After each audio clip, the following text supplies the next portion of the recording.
as they did not receive any circular. In another development, Pope Leo XIV has for the release of over 300 hostages taken from the St. Mary's Catholic Primary and Secondary Schools in Niger State, he expressed sadness over the kidnappings of priests, Christian faithful, and students in Nigeria and Cameroon. Pope Leo, who made this call at the end of the Angelus prayer, called on the members worldwide to pray for the safe return of kidnapped victims. Meanwhile, Deputy Senate President Senator Barau Jibrin has expressed confidence that northern Nigeria can overcome its deepening security challenges if leaders and key institutions in the region work together and make effective use of available resources. Speaking at the 25th anniversary of the Arewa Consultative Forum in Kaduna, Barau said the North possesses the capacity and institutional strength to surmount insecurity, insisting that coordinated political will could replicate the successes recorded in restoring stability in other parts of the country. He said the trend analysis earlier presented by the ACF leadership, highlighting rising insecurity, social tensions and developmental gaps, should not overshadow the region's long history of resilience and collective strength. Barau noted that insecurity in the north mirrors similar security pressures across West Africa, adding that regional dimension of terrorism and banditry calls for stronger cooperation among governments and institutions. Similarly, former Minister of Information Jerry Gana said armed groups behind the latest wave of school kidnappings in the north may be seizing children as human shields following threats issued by United States President Donald Trump.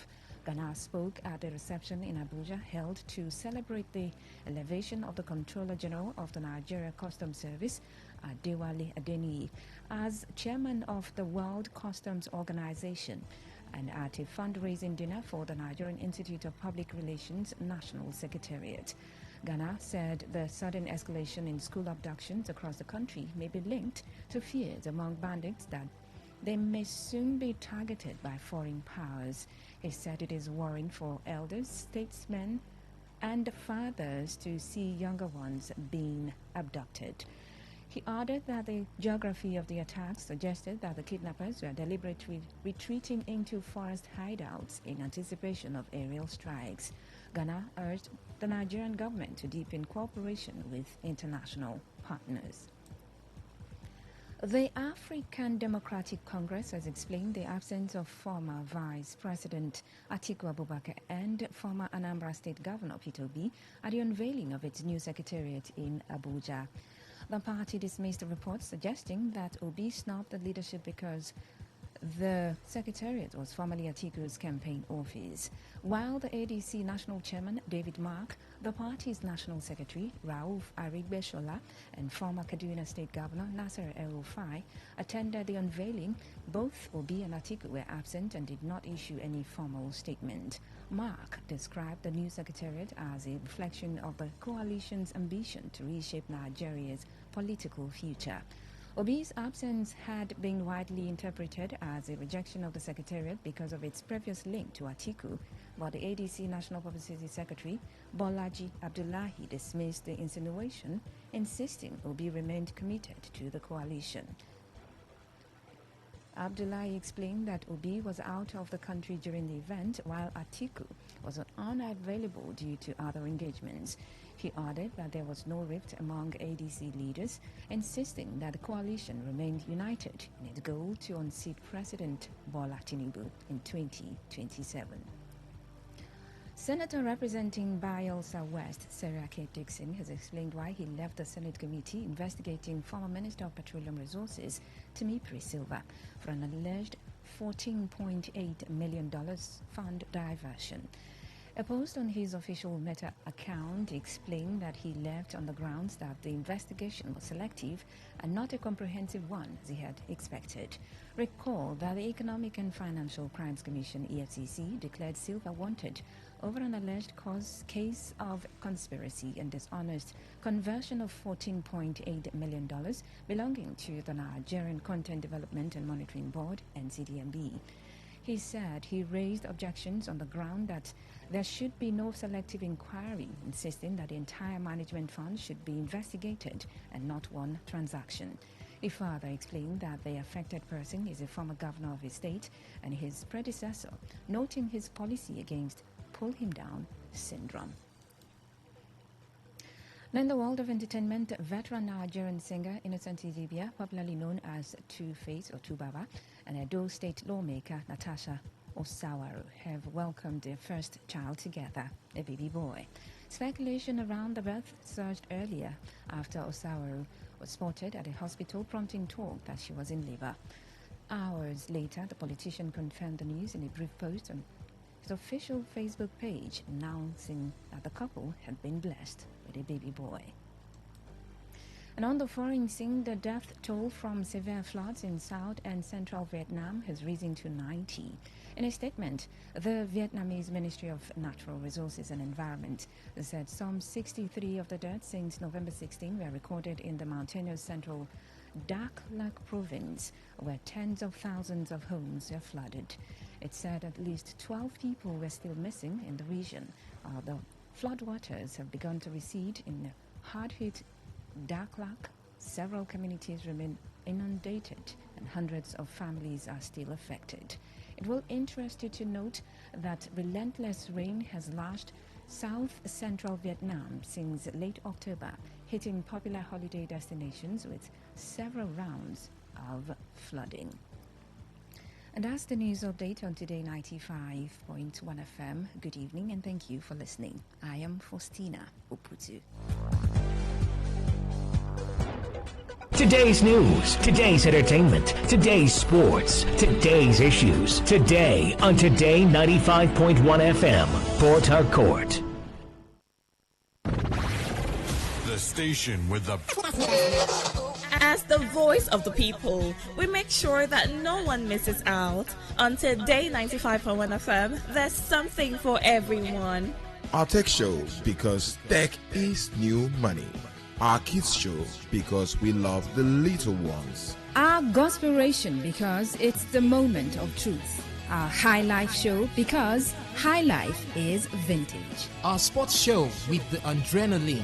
Our midnight show, because we care about your love life. Our nostalgia drive, because old is gold. Our show for young people, because Gen Z code is on. Our pidgin bit, because na Naija we dey. Our book review, because books are a mirror. Our big stories, because big things only. Our health shows with seasoned health experts, because we care that you're healthy. Our eyewitness report, because we want to hear from you. Our reggae show, because Rastafari. One love, one heart.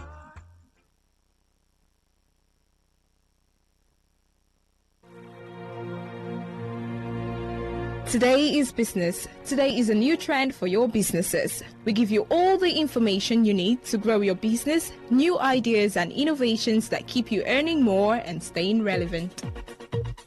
Every day we engage in business, buying and selling, trading and exchanging of services as individuals or as a country. Money goes round, it goes up and down. But have you ever wondered what business is all about? And have you ever wondered how you can stand out in your business? Today FM has got you covered every Wednesday between the hours of 1 p.m. to 2 p.m. Learn all you need from professionals on how the country runs its business affairs and how you can be an outstanding entrepreneur and grow your business. Business Today.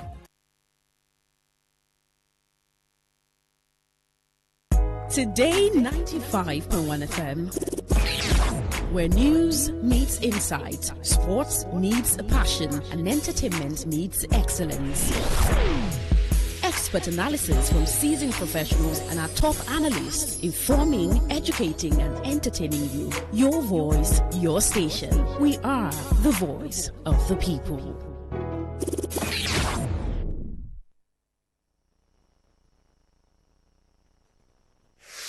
Hello, it's Hannah here, and this is What in the World from the BBC World Service. In this episode, we're talking about the war in Sudan, in northeast Africa. Fighting there has intensified, particularly in the city of El Fasher. The United Nations has called for the safe passage of trapped civilians in El Fasher in western Sudan after the paramilitary group, the Rapid Support Forces, said they'd taken control of the city. So that's where we're going to focus today. You're going to hear why this city, El Fasher, is so important and how what's happening there could be a turning point in Sudan's civil war. I want to start with a quick recap on Sudan's civil war and how it all began. This is the BBC's Africa correspondent, Barbara Pletasher. Well, the civil war started about 2.5 years ago as a power struggle between the head of the army and the head of a paramilitary force, the Rapid Support Forces, that was working together with the army. And then it sort of exploded into a countrywide conflict. So there are two sides that you need to know about, the Sudanese army and the RSF, the Rapid Support Forces. And they've been fighting each other since 2023. There is lots to explain here. And to break it down, I'm joined by Decca Barrow, who's a journalist from BBC Monitoring and is based in Nairobi. Hi, Decca. Hello. So can we start off with the city of El Fasher and just talk me through a bit of what's been happening there in the past few weeks? So the main development is that the Rapid Support Forces have now claimed full control of Al Fasher, the capital of North Darfur, as of 26th October. This is the last holdout in Darfur, meaning Al Fasher has only been the only major city in Darfur which was still under the army's control. So for nearly a year and a half, Al Fasher has been living under siege. The Rapid Support Forces surrounded the city in mid-2023, cutting off most roads in and out. The siege has turned Al Fasher, once a city that was, a humanitarian hub, into an island of, fear, hunger, and hospitals have run out of supplies and prices of basic goods have skyrocketed, and, there's been many civilian casualties. And the main thing that agencies are saying is that there's been ethnic cleansing going on in Al Fasher because the majority of the people who live there are non-Arab Sudanese people, so the conflict was mainly against them. However, the situation is developing really fast, and there's been mass displacements with more than 70,000 people have fleeing the city so far. So lots of people have been affected there, and I just want to add that the RSF has denied these allegations that the killings in Al Fasher are ethnically motivated. And Decca, the BBC has been hearing from a civilian who's trapped in El Fasher. We are enduring extremely harsh conditions, both for ourselves and our children. Even when we have money, there is nothing available to buy. The price of animal fodder has soared to 12,000 Sudanese pounds, or about $20, yet it is nowhere to be found. We also cannot find medicines to treat wounds. Gauze is unavailable, forcing us to use the fabrics of the mosquito nets to cover injuries. So food and supplies there are extremely limited, and there's been even more need for them since the RSF took control of the city. Can you tell us a bit more about the RSF, the Rapid Support Forces? So the Rapid Support Forces is a paramilitary group led by General Mohammed Hamdan Dagalo, who is most known as Hemeti. Hemeti was once the deputy head of the Sudan's ruling Sovereign Council between 2019 and 2023. Remember, the Sovereign Council took power after Omar al-Bashir, the long-serving president of Sudan, was removed from power through a revolution. The group traces its roots back to the Janjaweed militias. The Janjaweed militias are Arab fighters who have been accused of carrying out some of the worst atrocities in Darfur during the early 2000s. Back then, the Sudanese government under Omar al-Bashir armed and backed these militias to crush a rebellion by mostly non-Arab groups that fought in the Darfur conflict. The RSF was formally created in 2013, and its main agenda or role was to fight rebel movements in Darfur, the Blue Nile and South Kordofan. And why is Darfur so significant in this? To begin with, Darfur is a vast region in western Sudan, and it has long been a flashpoint for power and ethnic tensions. So in the early 2000s, it was the scene of mass atrocities by government-backed Janjaweed militias. And today, Darfur is important because it's rich in gold and trade routes that stretch into Chad, Libya, and the Central African Republic. So for the RSF, it's important because it's a source of wealth. And for the army, losing it means losing Sudan's entire western flank. There aren't international journalists on the ground in Darfur, so a lot of what we know is coming to light through video footage, and much of that has been filmed by the RSF themselves. Here's Barbara again. The videos are really quite horrible and disturbing, and in fact we know Sudanese friends and Sudanese activists who are watching from afar because there's a communications blackout in the city, so actually a lot of the information about what's going on comes out of the RSF videos or the videos that these RSF soldiers have taken. Some of them have seen their loved ones either captured or killed in these videos. That's how they find out, so it's very, very traumatic. Decca, everything that's been happening in El Fasher, do you think it's a turning point in Sudan's war?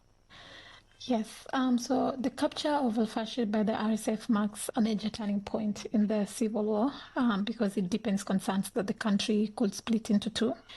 So remember, El Fasher was the last major city under the Sudanese army in Darfur, and its fall consolidates RSF's control over Western Sudan as well as areas of neighboring south-central Kordofan region. And analysts say that the RSF's territorial dominance in the West could give it greater bargaining power in any future negotiations. So despite growing speculations, the other day RSF's leaders and the parallel administration have publicly rejected any plans to divide the country. And RSF's leader, Hemeti, said that the takeover was a step towards national unity and not to divide Sudan. And remember, the Sudanese army led by General Abdel Fattah said the withdrawal from Al Fasher was tactical to avoid civilian casualties. Nevertheless, the symbolic and the strategic significance of Al Fasher, which is long seen as a gateway to Darfur, has made its fall a flashpoint in the conflict, with implications that extend far beyond the battlefield. So yes, I believe it's a turning point. And Decca, zooming out, how has the international community responded to the violence and the escalations that we've seen? So the international communities have definitely called for de-escalation, and you see that most of the time it has focused on mediation, humanitarian aid, and call for accountability. So you see like major humanitarian organizations like the UN have pushed for ceasefire, while the US and Saudi at some point was involved in mediation talks, especially in Saudi, between the army and the RSF. But these negotiations repeatedly collapsed. And then there's also legal pressure, with recent reports that the International Criminal Court has opened investigations into alleged war crimes, particularly in Darfur. At the same time, countries like Egypt, the United Arab Emirates, and Chad have been accused of indirectly influencing the conflict through political or military support, something that they've all denied. But overall, what we can say is that the international involvement remains minimal, with no clear path towards a lasting peace deal. Decca, thank you. Thank you so much. That's it for today, but if you want to hear more about Sudan, we have covered it on the podcast before. We've got an episode called What's Life Like 2 years into Sudan's civil war. And if you want updates on this story, you can find them on the BBC News website. This is What in the World from the BBC World Service. I'm Hannah, and I'll see you next time.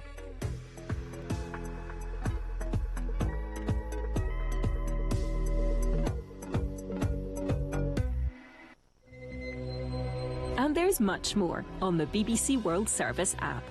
Your home for live radio and where you can listen to your favourite BBC programmes and podcasts. Say no to the ordinary. Embrace the extraordinary, because we are the voice of the people. Today, 95.1 FM. Today, 95.1 FM.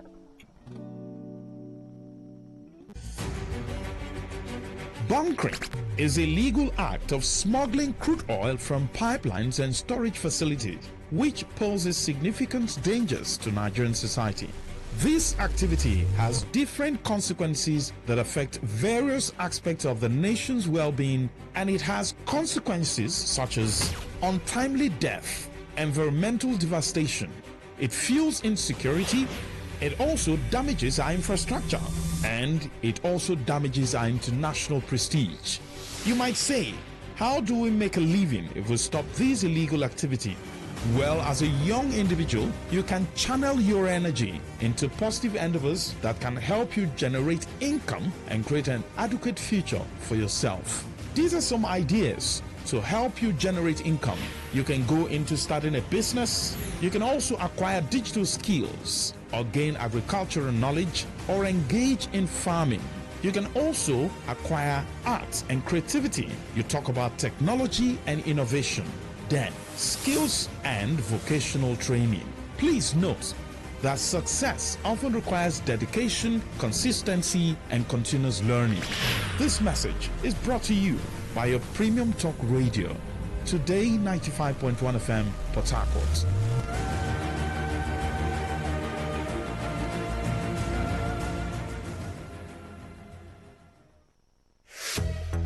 Hello, it's Hannah Gelbart here, and you're listening to What in the World from the BBC World Service. So picture this. You're scrolling through X and you see a post by the rapper Nicki Minaj. She's thanking Donald Trump for speaking out about what he calls a mass slaughter of Christians in Nigeria. In a series of posts, the US president has even threatened to go into the country in Africa, guns a-blazing, because he says Christianity there is under attack. It's a huge claim, and it's got a lot of people talking. But is it true? Well, we've been digging into it, and that's what you're going to hear about on this episode of What in the World. Let's get into this now with Ijoma Ndukwe, who is a BBC journalist. Hi, welcome. Hello. So, to start off with, can you just explain the religious makeup of Nigeria? Well, Nigeria is the biggest country in Africa in terms of its population. So there are more than 230 million people, and it's pretty evenly split between Christians and Muslims. The north is predominantly Muslim, while the south is predominantly Christian.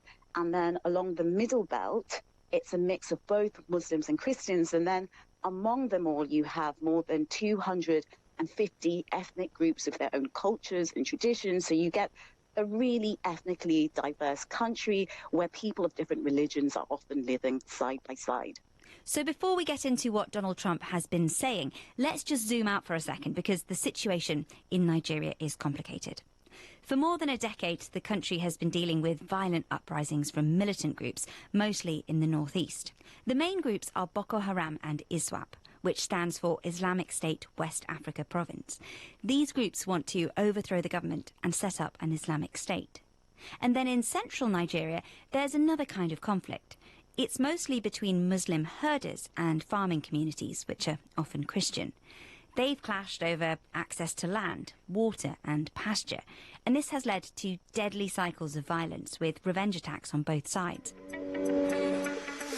Ijoma, I want to get into some of the claims that President Trump has made, and I'm going to play them out for you one at a time. So these are from his Truth Social post. Here's the first one. Christianity is facing an existential threat in Nigeria. What do you make of that? Well, Nigeria is a country where the population is half and half Muslim and Christian. Obviously, there are places where one religion is more dominant than the other, purely because of demographics. Now, are there incidents where people have faced persecution for their religion? Absolutely. There are incidents where people are attacked and even killed for religious reasons, but there's no evidence that Christianity, which is practiced openly and freely across the country, is under threat. And if you've been to Nigeria, you will know that Nigerians are very religious, and the two religions are practiced openly and with fervour. OK, let's hear another claim now from President Trump's Truth Social. Thousands of Christians are being killed. Radical Islamists are responsible for this mass slaughter. Well, thousands of Christians have been killed and thousands of Muslims have been killed as well.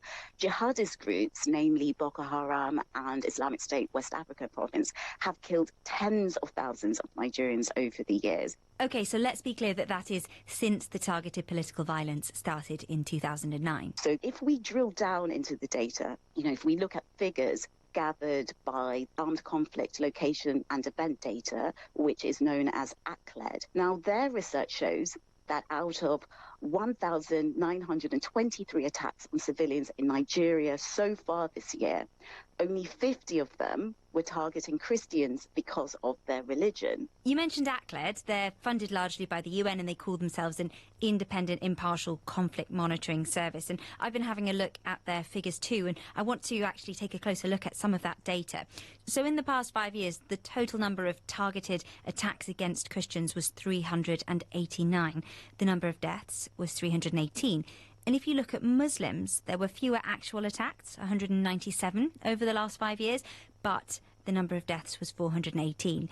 So based on these figures, you've got more Christians being attacked, but actually more Muslims dying. And here's the final claim by President Trump that I'd like you to look at. If the Nigerian government continues to allow the killing of Christians, the USA will immediately stop all aid and assistance to Nigeria, and may very well go into that now disgraced country guns a-blazing. So there's lots to unpack there. First of all, if the Nigerian government continues to allow the killing of Christians, and then this fast escalation in a US response. This is the question everyone is asking. How likely is it that President Trump will turn this threat into a reality? President Trump went on to write, "I am hereby instructing our Department of War to prepare for possible action. If we attack, it will be fast, vicious, and sweet." Now, that's really punchy language, but the key word here is if. The language is always colourful, it's dramatic, but logistically it's uncertain how this would actually work. Would it be through airstrikes? Would it be through some sort of intervention by ground forces? So this is all still up in the air if it happens at all.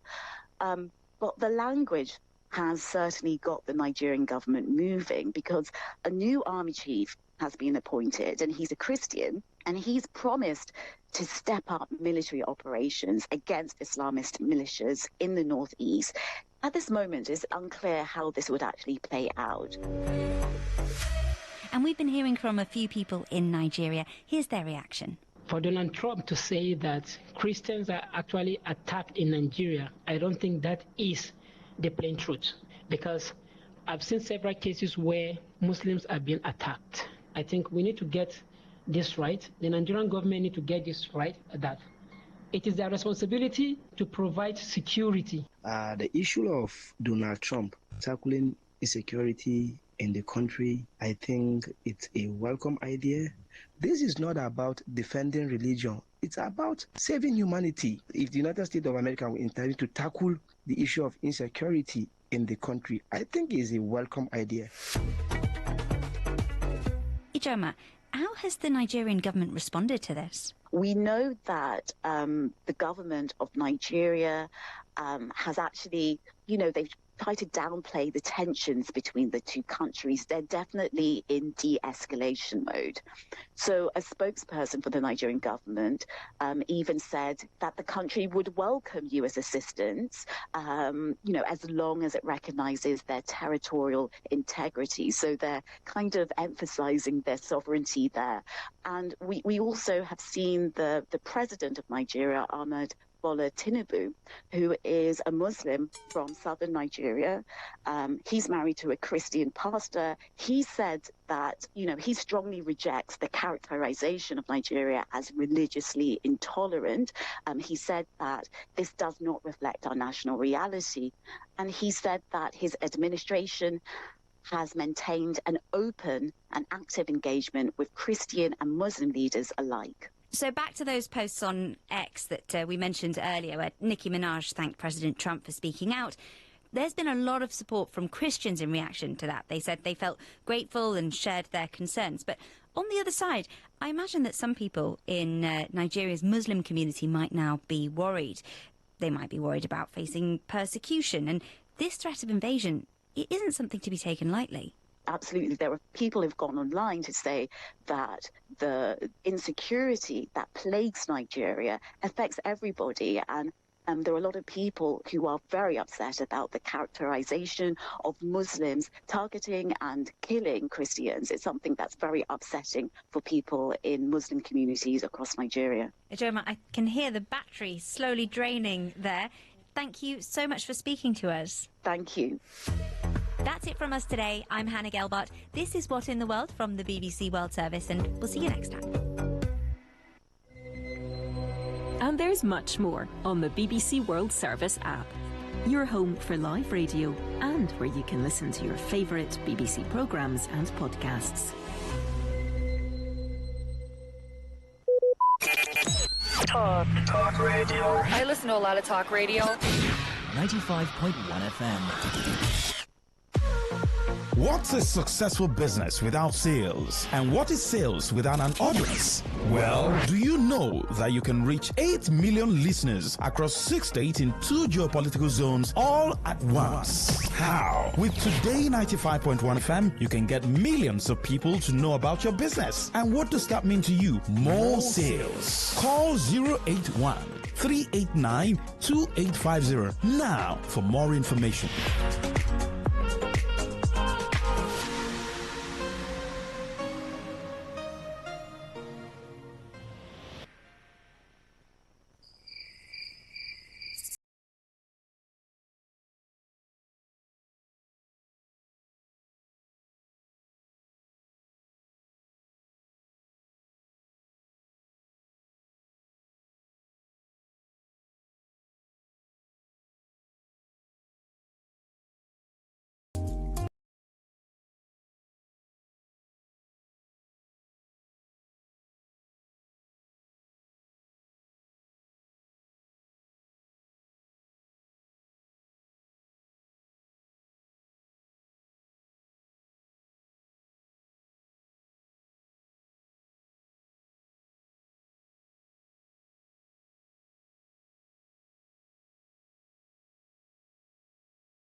reproductive tract looks like. So when an infection is present in the womb, inside the womb, passing to the fallopian tubes and out of fallopian tubes into the abdominal cavity.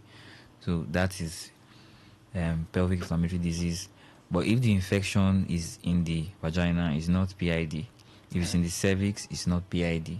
Okay. But it's just that for somebody to have PID, the infection must have traveled from the vagina upward. That's why we say it's a spectrum, because it doesn't just involve one part. We're talking about the woman's womb, the fallopian tube, and then the ovaries, of course.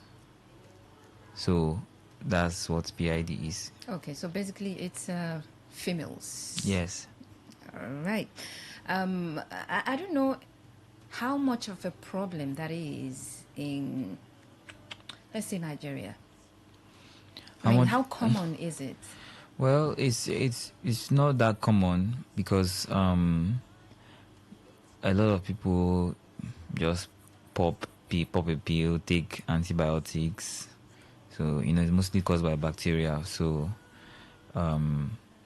it's not as common as some other illnesses that you'd say, but it's one that is of great clinical significance and challenge, because if not treated, so many complications, bacteria traveling, passing here and there, and causing a whole lot of damages. Okay, so you just talked about the fact that bacteria is one of the causes. I mean, there are other, let's look at the causes of PID. Okay, it's the most common cause. It's sexually transmitted infection, right? So because really, how would bacteria get into the reproductive tract? So it's mostly sexually transmitted. So we are looking at gonorrhea. Okay. Yes, gonorrhea and chlamydia. They are at the top of the list, the commonest causes of. So, before you go further, now you said this is peculiar to women. PID is peculiar to women. Yes. Right? But one of the causes is STD or STIs. Yes. All right? But I mean, how does that work? One would wonder, okay, so if it's STI, the men should have it as well, Okay, but because they don't have an ovary, right? Yes, so it will basically have another name. Okay, theirs basically would have another name. Okay. Yes. It can't be the same thing. It's just for a man, it's going to be different. A woman might be having pain or menstruation, will menstruate. A man will not menstruate, so you don't have pain. Sure. So that's why we separate them, right? So and then the way it spreads, typically it doesn't spread like that for men, because there is really no space for it to spread to. But in women, they have their womb, they have fallopian tube, and spread and go like that. But it's not like that in men, because there is no opening to pass through. But they will have their own symptoms and all that, but not like women. Is bacteria the only cause, or there are other causes? So yes, it's majorly bacteria, because it's majorly only bacteria, because most other organisms will not ascend like that.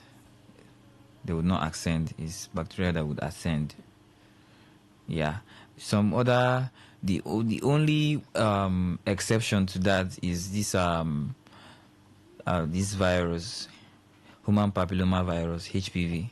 Yeah, so HPV could also be a cause, but most of them are bacteria. Now, for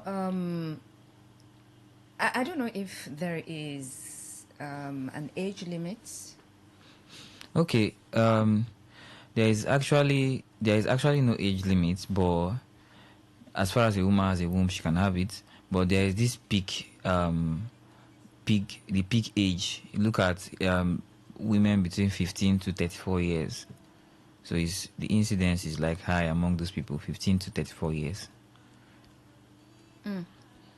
Okay. From 15? Yes, because that is the age of, will I say, sexual exuberance. Yeah. Okay, so for a young girl not having sex, she's not likely. Yes. Okay. Yes. So it begins from the age of sexual activity. Yes. For the female. Yes.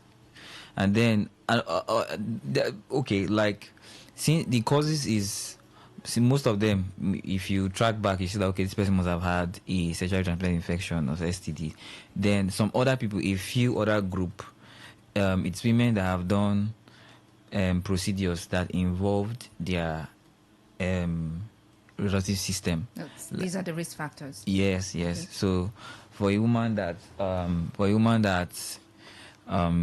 she was examined by a doctor or anybody, vaginal examination, and there was no proper sanitization of the hand. Okay. That can be a risk factor. Understand? So woman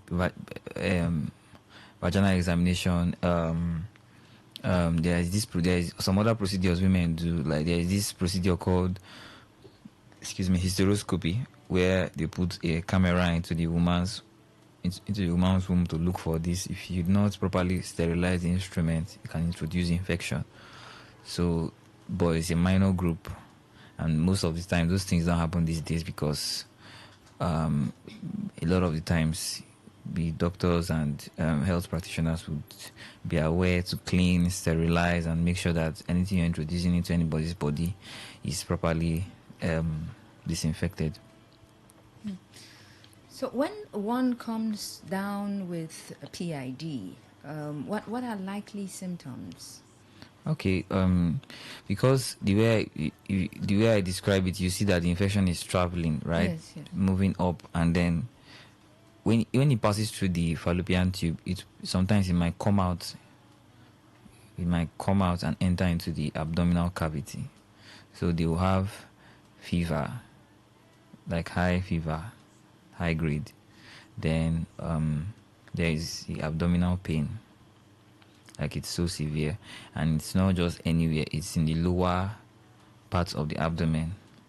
Okay. You understand? And sometimes, most times it's on both sides. They will have that pain on both sides of the abdomen, left and right, lower part of the abdomen, right? So they can also have pain during menses, like very, very severe pain. That can occur for them.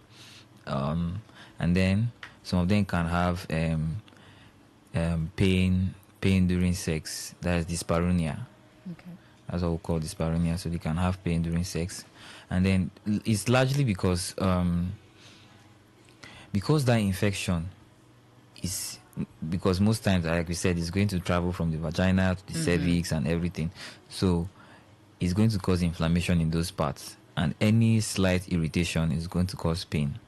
That's why sometimes when you examine them and you try to when you examine them, they might not even allow you to touch them or go that far when you're examining them because it's painful. Right? So those are the very common ones that they come with. And so everyone must come down with those symptoms? Not everyone, okay. but the fever and the abdominal pain is mostly what they will come with. The other ones you might probe and they might just realize that, oh, I've been having this symptom but I did not notice. But it's still the fever and that pain almost always there. But how long does it take for these symptoms to begin to manifest? As soon as the organism has taken over that part of the body, as soon as it starts causing inflammation, it starts happening because there's going to be pus there. Pus will be, sometimes when you open them up, you see pus in their fallopian tube. So as soon as that pus starts forming, you start having pain. As soon as possible. All right, you're listening to Doctors in the House on Today 95.1 FM, Voice of the People. Our conversation is centered on PID, that is pelvic inflammatory disease, and is a disease of the females or for the females, okay?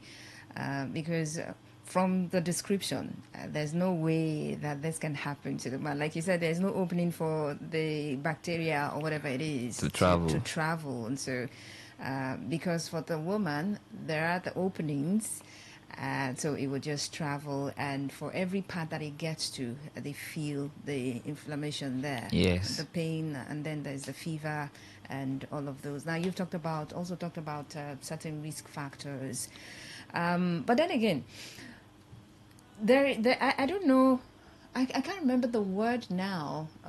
Is it douching or something? Douching, yes. Douching. What has it got to do with this? So it's the same thing that we talked about, introducing a foreign substance into the vagina. Yes, that's what douching is. You introduce, some people use, is it boric acid? Is it, those things that ladies do? So you can easily... something that is not sterilized, and because the body surfaces they are sterile, right? Mm-hmm. They are sterile. They are. You should never use that word, clean. So when you bring something that is foreign and infected into the body, the infection is going to spread and it's going to replicate and spread. So it's the same. The same thing I mentioned earlier about people that. On their own part, it was not due to an STI. It was due to introducing a foreign body into the vagina. So, because this is ascending, it has somewhere it begins from, and then it travels. Paint us a picture of when it gets to the apex of it. More like complications arising from PID. Okay. Because I mentioned earlier that when it comes out of the reproductive tract, it's going to enter the abdominal cavity, right? Mm-hmm. So at that point, the pus can fill the abdominal cavity. So the person will have something we call pelvic peritonitis, that is infection and inflammation in the abdominal cavity. Now, that can cause adhesions. What are adhesions?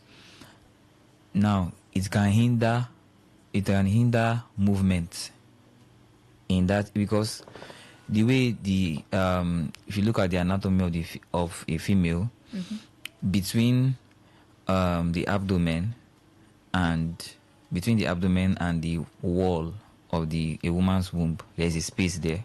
So to fill that space, so it will restrict movement. That's why when you try to examine them, because of that adhesion is there, they'll start feeling pain when you try to examine them.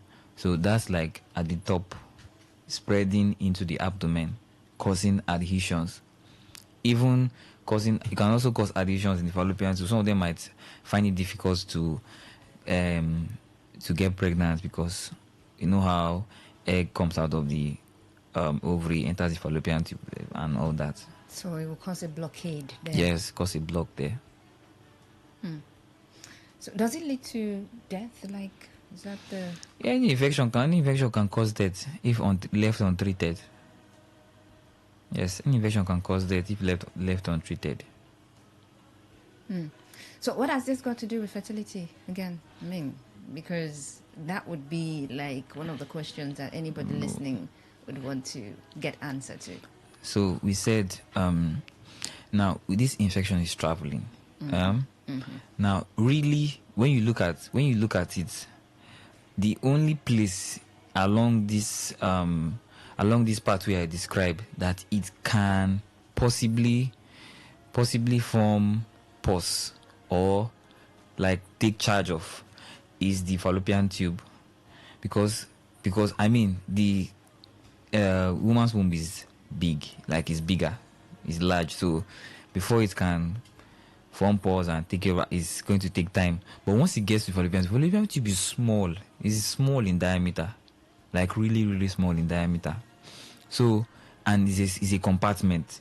So once it gets there, it can easily form pores there when the inflammation starts and form spores there. Imagine the egg, because the egg comes out of the ovary and then enters. There's a part of the fallopian tube called ampulla, because fallopian tube is not just a long tube. Okay. Along its length, there's a place where it bulges out. Okay. Bulges out, then continues along its length. So that bulging out is called the ampulla. That is where the egg waits for the sperm to be fertilized. And then when it's fertilized, the both will come down to the uterus to implant and start growing bigger, become the baby, right? So if this compartment is filled with pus, how does the sperm wants to swim through it and meet the egg? Or how does the egg even wants to come out of the ovaries? So it can cause infertility. How about this relating to ectopic pregnancy? Okay. You know that the egg has to enter the womb to be fertilized. Now, there are some cases where the sperm can flow. Okay. Maybe there is no pus, can flow out, but two of them cannot swim out, cannot flow back to the uterus. Instead, they would enter the abdominal cavity. Ectopic pregnancy simply means that instead of a fertilized egg to be growing in the womb, it is growing outside the womb. That's what ectopic pregnancy is. So peradventure, the sperm might find its way, meet the egg, but two of them cannot flow back, because one thing you know about the sperm and the egg is that the sperm is very small, very small compared to the egg. Do I have a figure here? Maybe I don't. But the sperm is way smaller than the egg, so it can easily swim. But unlike the egg, so if it fertilizes it and they can't go, to follow the other direction and go out and get implanted there. So PID is one of the risk factors for ectopic pregnancy. All right. If you've got questions or contributions, now is the time to join in the conversation. You're listening to Doctors in the House on Today 95.1 FM, Voice of the People. Number to call 0810-9510-951, or you can send a text to 0701-933-9962. 0701-933-9962. Those are the numbers that you can use to be a part of the program this evening. Before we get to taking some calls and messages, let's talk about diagnosis. How do you find out if one has PID? Okay. I mean, on the part of the person who has it, probably is feeling symptoms, all right? So they don't have a way of knowing that that's what it is, right? But you, on the part of the doctors, how is it diagnosed? Okay. Most of the diagnosis is sometimes clinical. That is when you see the patient. Sometimes we have to do imaging, and then sometimes we can get that pus from the womb and take it to the lab. But most of the time, the imaging would get an ultrasound and do a pelvic ultrasound and look at the person's abdomen. Sometimes you might see the pus, right? You might see it in the abdomen, right? Or you might see it in the fallopian tube. Depending on the imaging you want to do, you might do abdominal, you might do the there's something we call transvaginal ultrasound, where the probe is brought into the vagina, and then you can look directly into the womb to see, right? So you can also do there's this procedure we call laparoscopy. So laparoscopy basically puts in a camera into the abdomen to look at the abdomen. You see the pores, look at the ovaries, look at if the fallopian tube is inflamed, you can see it, right? So some other times, yes, you can also get the pores during laparoscopy. Get the pores, go and take it to the microbiology people. They will identify the organism, so then tell us which drug it is sensitive to, all those things. All right, let's read a message from this person here. It says, "Good evening. I had an appendicectomy in 2023. A few months later, I was diagnosed with PID. Can PID occur as a result of carelessness during surgery? Is vomiting among symptoms of PID?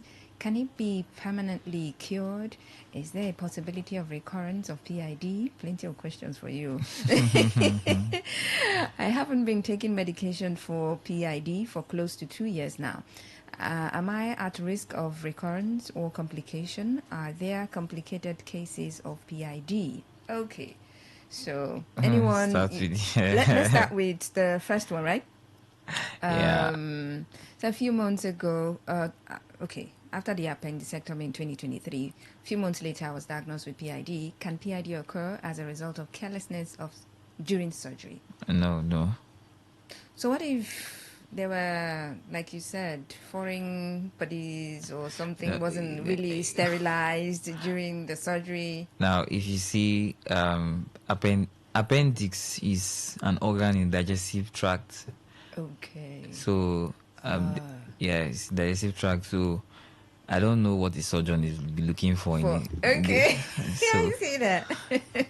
So it's not close to... They are close. They're but close, but not there. That's not a... It's not... It's out of the way of the surgeon. Okay. So that's answered. Is vomiting among symptoms of PID? Vomiting is neither here nor there, but it's not classic. Okay. Yeah. Can it be permanently cured? Of course, every infection can be cleared, but for somebody that has had it before, there's always that risk of recurrence. Oh, okay. Okay, that answers the next one. So move on to the other one. "I haven't been taking medications for PID for close to 2 years now. Am I at risk of a recurrence or complication?" If you took the medications the first time and the infection was completely cleared, PID is not one of those illnesses where you are going to take your medications for life. No.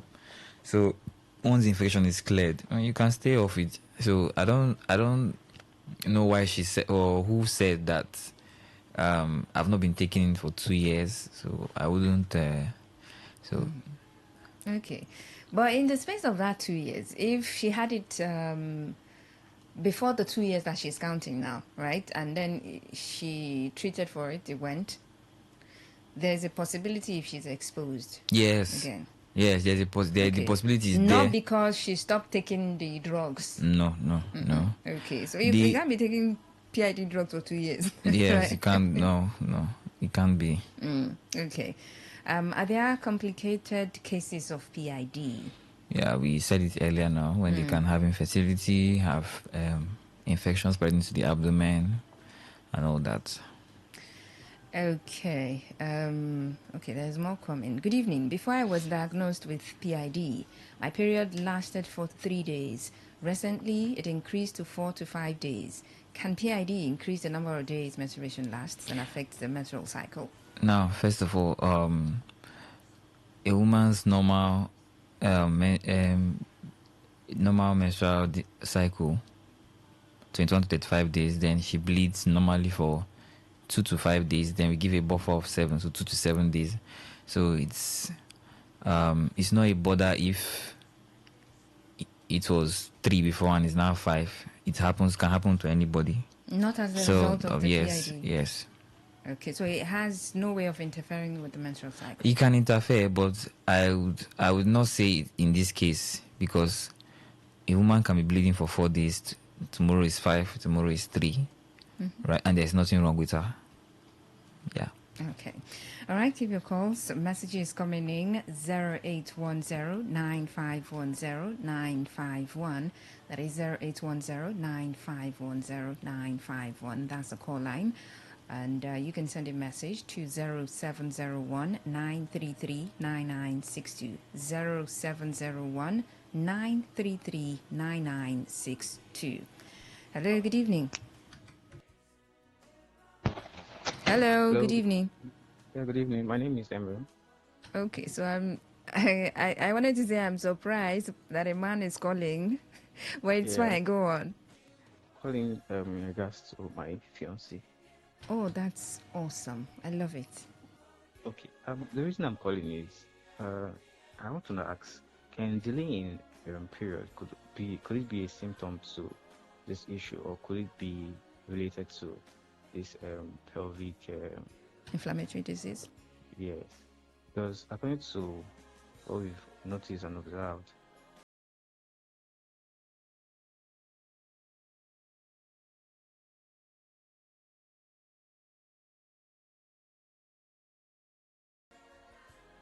okay. She has PID. Is that what he said? No, he's asking if this could be a symptom or as a result of PID. From what he described, is less likely, because if somebody has PID, their symptoms are not.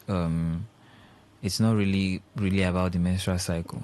Okay, you can't miss a period because of PID. It's not really about the menstrual cycle, right? It's because it's an infection. It's an infection, just like I don't want to say malaria. Malaria is parasite, but something like that. You understand? So it's not really a period or menstrual cycle thing. No relationship, nothing. What if the person was taking certain types of medications? Certain type of medications as to what? I don't follow. I'm wondering if she has pains, right, that she's talking about, and maybe she's been taking certain kinds of medication. Those medications, are they not capable of missed periods? Okay, if she's on treatment for the PID, it could be. I'm just asking. Okay, no. Okay. All right, 0810-9510951. That is the number to call and then ask your questions about PID, that is pelvic inflammatory disease. That is our focus for tonight on Doctors in the House. Good evening. When I was diagnosed with PID, the doctor told me I had some suspension in the Bowman's capsule. Can surgical procedure be done to treat this? That she had what? Suspension in Bowman's capsule? Yes. Okay. It's the pus we are talking about entering into the abdominal cavity. Well, that's all this grammar. So there's a part that is hanging ahead. That's what she's trying to say. Okay. But now, surgeons are very careful people, right? So if an anomaly is seen by a surgeon, you know what they want to ask? They want to ask, is this thing affecting any function in the person? If it's a yes, let's go in. If it's a no, yes, it's an anomaly, but is the person okay? Yes. Is anything affected? No. Surgeon would better leave it like that. Yes. So the way this thing is, we don't just rush to open somebody up to correct something that is not causing a problem. Okay. Yeah. All right. I mean, the important part, every part is important, but then before we get to talking about symptoms and everything that comes with PID, you want to know how to be safe, right? You want to know how it can be prevented, how you don't get to have PID. All right. From the risk factors we've mentioned, one could easily extract how it could be prevented. So, safe sex practices, use of condoms, right? So, use of condoms, very important. Then, another thing we didn't even say is that it's common, like a risk factor is multiple sexual partners. So, one would want to maintain is one sexual partner, because I mean, when you maintain one, at least you know where the problem is coming from, or you know where it is not coming from, right? Then for females that do douching, it's really not advisable to do douching, because you just introduce infections into the reproductive tract, because the idea is to maintain sterility, and if you don't do that, person might be exposed, right? Okay.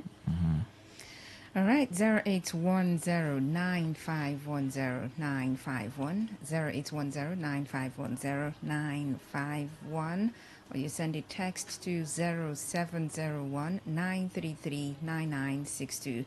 You can send a WhatsApp message to that number as well. I mean, the number 0701-933-9962. You can send a message to that number via WhatsApp, okay?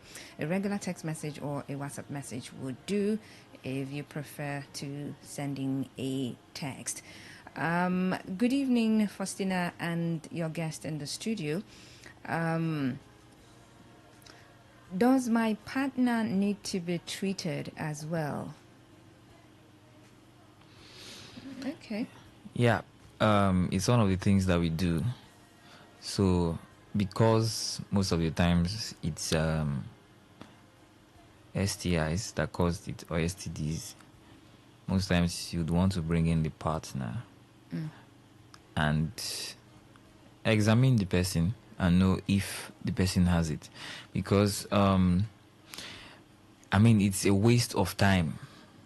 It's actually a waste of time. Just a female just comes in, you examine her, you investigate her, you discover, oh, let me just say, for example, it's gonorrhea. Obviously, gonorrhea is STD. You now treat her and tell her, okay, bye-bye.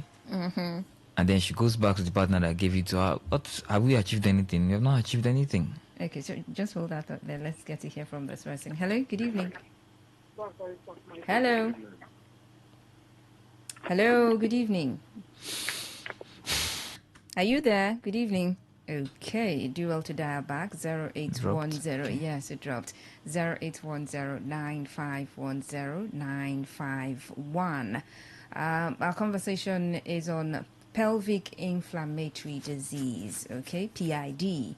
So if you've got questions around it, about it, feel free to call in, texting, and let's hear from you, so your questions can be answered. All right, thank you very much. So you were talking about preventive measures. You were answering a question, yes. rather. Someone who asked if partners can also be treated, aside the females, the men, can they, Yes, yes. So, like I said, it's really a waste of time. You send her back, probably didn't even educate her or counsel her, because you probably feel, oh, this was my fault. You understand? So, and if it was the partner indeed that gave it to her, it was an STD that traveled, you bring the person in for it to be investigated and examined and investigated, so that you treat him as well, so that we can achieve balance. So if that's not done, right, if the female only is treated and she goes back to having sex with the male partner who probably has, some STDs, Yes. she still, Yes, that's the cycle. You're sending her back into the cycle and it continues. Okay. All right. Keep your questions coming in, your contributions coming in as well, in the form of messages and calls.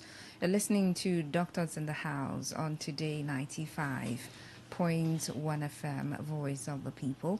Our focus is on pelvic inflammatory disease. So if you've got questions around it, feel free to go on and dial the number, ask your questions, get clarity. For wherever you have, concerns around or you have doubts, feel free to get clarity by asking the right questions via calls and messages. Okay. This message here says, good evening. In a complicated case, can surgery be used to treat PID? Yes. The laparoscopy we mentioned earlier. There are some times when the infection is too great to be averted with antibiotics. So you'd have to now go in and remove the pus with your hand, then look at the organs, ensure that they are not damaged. Yeah, so sometimes antibiotics might not be able to clear it. That's why it's early diagnosis is key. Okay. And this one here says, can PID lead to a damaged womb? Yes, because as we said earlier about how the infection is traveling, right? So the infection, when it is present in the womb, we call that endometritis. If it's present in the fallopian tube, it's called salpingitis. Then when it enters the abdomen, it becomes peritonitis. So the endometritis, the endometrium of because it doesn't go, most times, not most times, but like it's relatively superficial. It will be on the surface of the inner womb. So, but there are some that can go in to the womb, right? Okay. Go through the walls of the womb. So that endometrium of a woman is very, very important because that is where the baby stays and everything. So if there's endometritis, that can happen. It can damage the womb. Okay. All right, 0810-9510951. Now, are there other ways aside let me just assume that there are other ways that people can prevent themselves from having this. I mean, you've talked about sticking to one partner. What else? Okay, yeah, avoid douching. Use safe sex practices. All right, then sometimes some people visit this local what do they call them? I don't even know. So sometimes you want to examine traditional medicine. Yeah, you want to examine a lady and you don't properly sterilize, and you examine the vagina. All those things. Traditional birth attendants. Is that? Yeah, they do vaginal examinations. Okay. Probably for the pregnant women and all. So, those things can happen. So, if somebody wants to introduce anything into any part of the body, it must be sterilized. Because the body surfaces are sterile. I mean, inside, but they are sterile. They are clean. So, if you bring anything that is not supposed to be there. Okay. So, I'm looking at you and I'm looking at the message and I'm smiling. What was that? Because you just talked about the fact that before you introduce anything there, I mean, it has to be sterilized. Now, someone is asking, because you talked about safe sex practices as well. Yeah. Can oral sex lead to PID? No, not because it's because the bacteria we talk about doesn't stay in the mouth. Oh, it doesn't. Yeah. Gonorrhea doesn't stay in the mouth. Chlamydia doesn't stay in the mouth. So it's not likely that will happen. So it's basically the penetrative sex. Because it's STDs. STDs. Yes, because if you talk about an STD, the bacteria is in the semen. Mm-hmm. So when the semen comes out, everything comes out with it. Okay.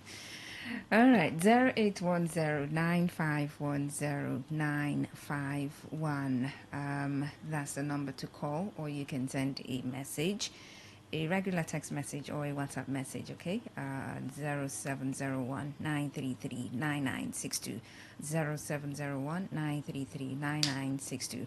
Now, is there anything else we haven't, talked about when it comes to PID? Is there anything strange that you've heard some people talk about when it comes to PID?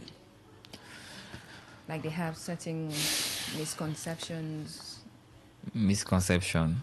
Yeah, I'm just wondering. I don't think I've heard. But there are some things that are strange about PID though. Just I would want to bring it up here, and all that. Yeah. Okay, strange things about PID. Those ones are for us. Please. Okay, it's for you people. Yeah, take your strange things and be there, please. All right, but then again, let's do a recap of PID for the benefit of someone who just tuning in and listening right this minute. Okay, said that PID, pelvic inflammatory disease, is an infection in the reproductive tract of a woman, starting from the endometrium of the womb, traveling to the fallopian tube and into the abdomen. So PID does not involve the vagina and the cervix. And we said the reproductive tract of a woman looks like that of a funnel. Mm-hmm. The elongated part is the vagina. The triangular part is the womb, and then fallopian tube comes out as tubes out of the triangular parts. Then we mentioned risk factors, STDs such as gonorrhea, chlamydia. Then we mentioned that there are some other things that can cause it. Introducing unsterile instruments into the vagina. All those things can precipitate. And then we also mentioned that the peak age is 15 to 34 years. That's where there is sexual exuberance. Then we mentioned the clinical features that most of the times they will have that fever, abdominal pain. Pain can happen even during menses. Then we also mentioned that they can have complications like ectopic pregnancy. Yeah. We went on to talk about how that can happen. Then when the infection enters the abdomen, can have peritonitis. So the woman can also have infertility, right? So we now went on to mention that there are ways we can diagnose it. We mentioned the ultrasound, which can either be abdominal or you pass it through the vagina. Then we look at and we see those features that we know that, okay, yes, this is what this is. Then sometimes we can take the pulse and go to the lab, ask them to identify the organism so we can properly treat, right? Sometimes we can even put a camera, something we call laparoscopy, into the abdomen so we can view the organs by ourselves and tell that, okay, yes, this is what is going on. And then most importantly, we mentioned the preventive measures that we should engage in safe sexual practices, then avoid multiple sexual partners, then for females, avoid douching, and make sure that all instruments that are being used to examine you, they are sterilized, right?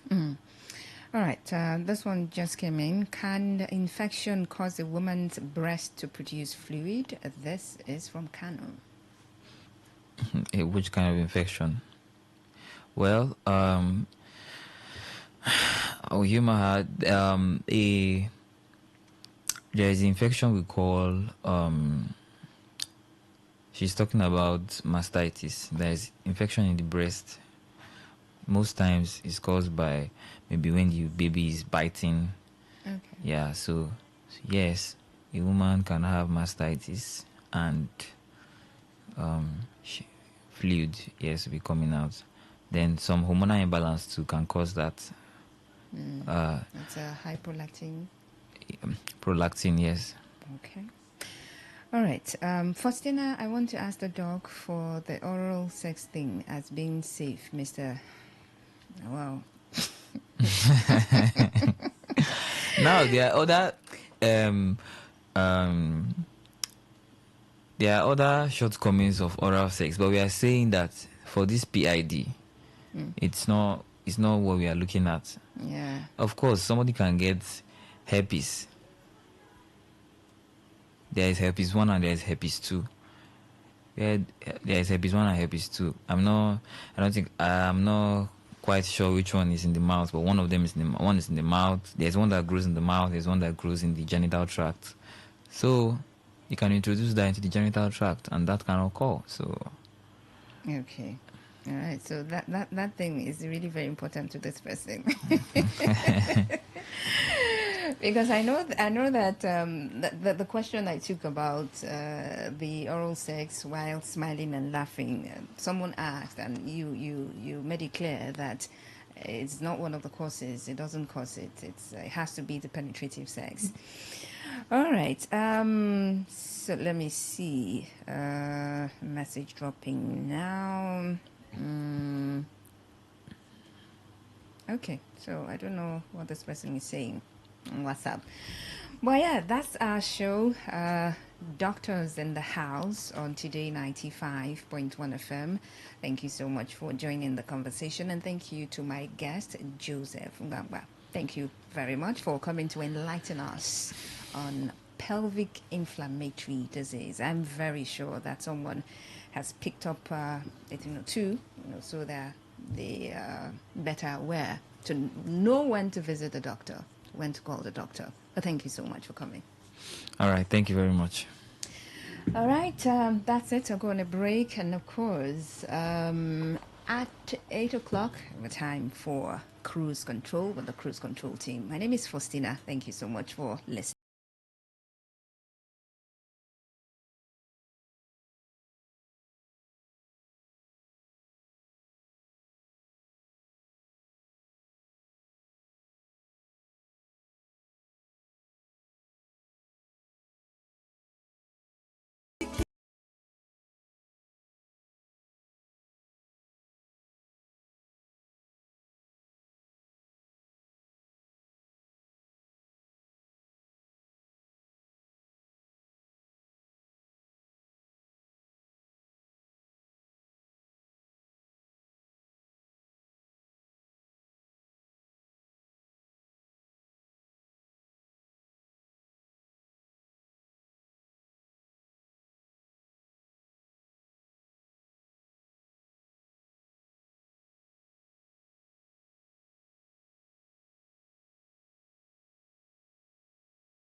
It is still a beautiful Sunday evening, and you're listening to Today 95.1 FM, Voice of the People. My name is Faustina, and yes, I'm still here holding it down for Queen Chima, who is somewhere doing something very important. Okay, not that this is not important, this is important as well, but sometimes, something is got to give, right? But I'm here doing this, and this time is for cruise control. So it seems like today I'm going to be reliving my 20s. It seems like I'm going to be reliving my 20s. And since I got the conversation, I've just been thinking. I went down memory lane. I thought about what was it like being in my 20s. Okay. So in my 20s, right, about life, navigating life at 20, it was still that time when all of the youthfulness, all of the exuberance was still there, right? But then again, there were plans, there were challenges, there were moments that you feel like I felt like, okay, I'm on top of the world, like I have it all figured out. And at other points, it does seem like, okay, I wake up every day and I want to live life the way the day dictates it. All right? At that point, it was still, hello, daddy. Oh, money, oh. Okay, send account number. Hello, mommy. This is happening, oh. I was an adult then, all right? 20, obviously. But, at that age, 20s, it was still daddy, mommy, the entire adulthood thing wasn't really in full swing. And so it was just, life was just neither here or there, in my 20s. But then we're going to have a conversation around it at this time, navigating your 20s, talking about choices, challenges, and growth. That is our conversation for tonight. How, looking at it right now, times have changed. And so the challenges I had when I was in my 20s may not be the same. Well, some may be the same, but may not exactly be the same as the challenges that people in their 20s are facing. Maybe not. The world is evolving, okay? So there is a whole new generation. Yeah, there's a whole new generation. 20s. Okay, I'm thinking, but let's not go there. But I have in the studio two beautiful young ladies to have this conversation with me. So we're going to have it together. So I have in the studio Victory. Hi, Victory. How are you doing? Good evening. Good evening.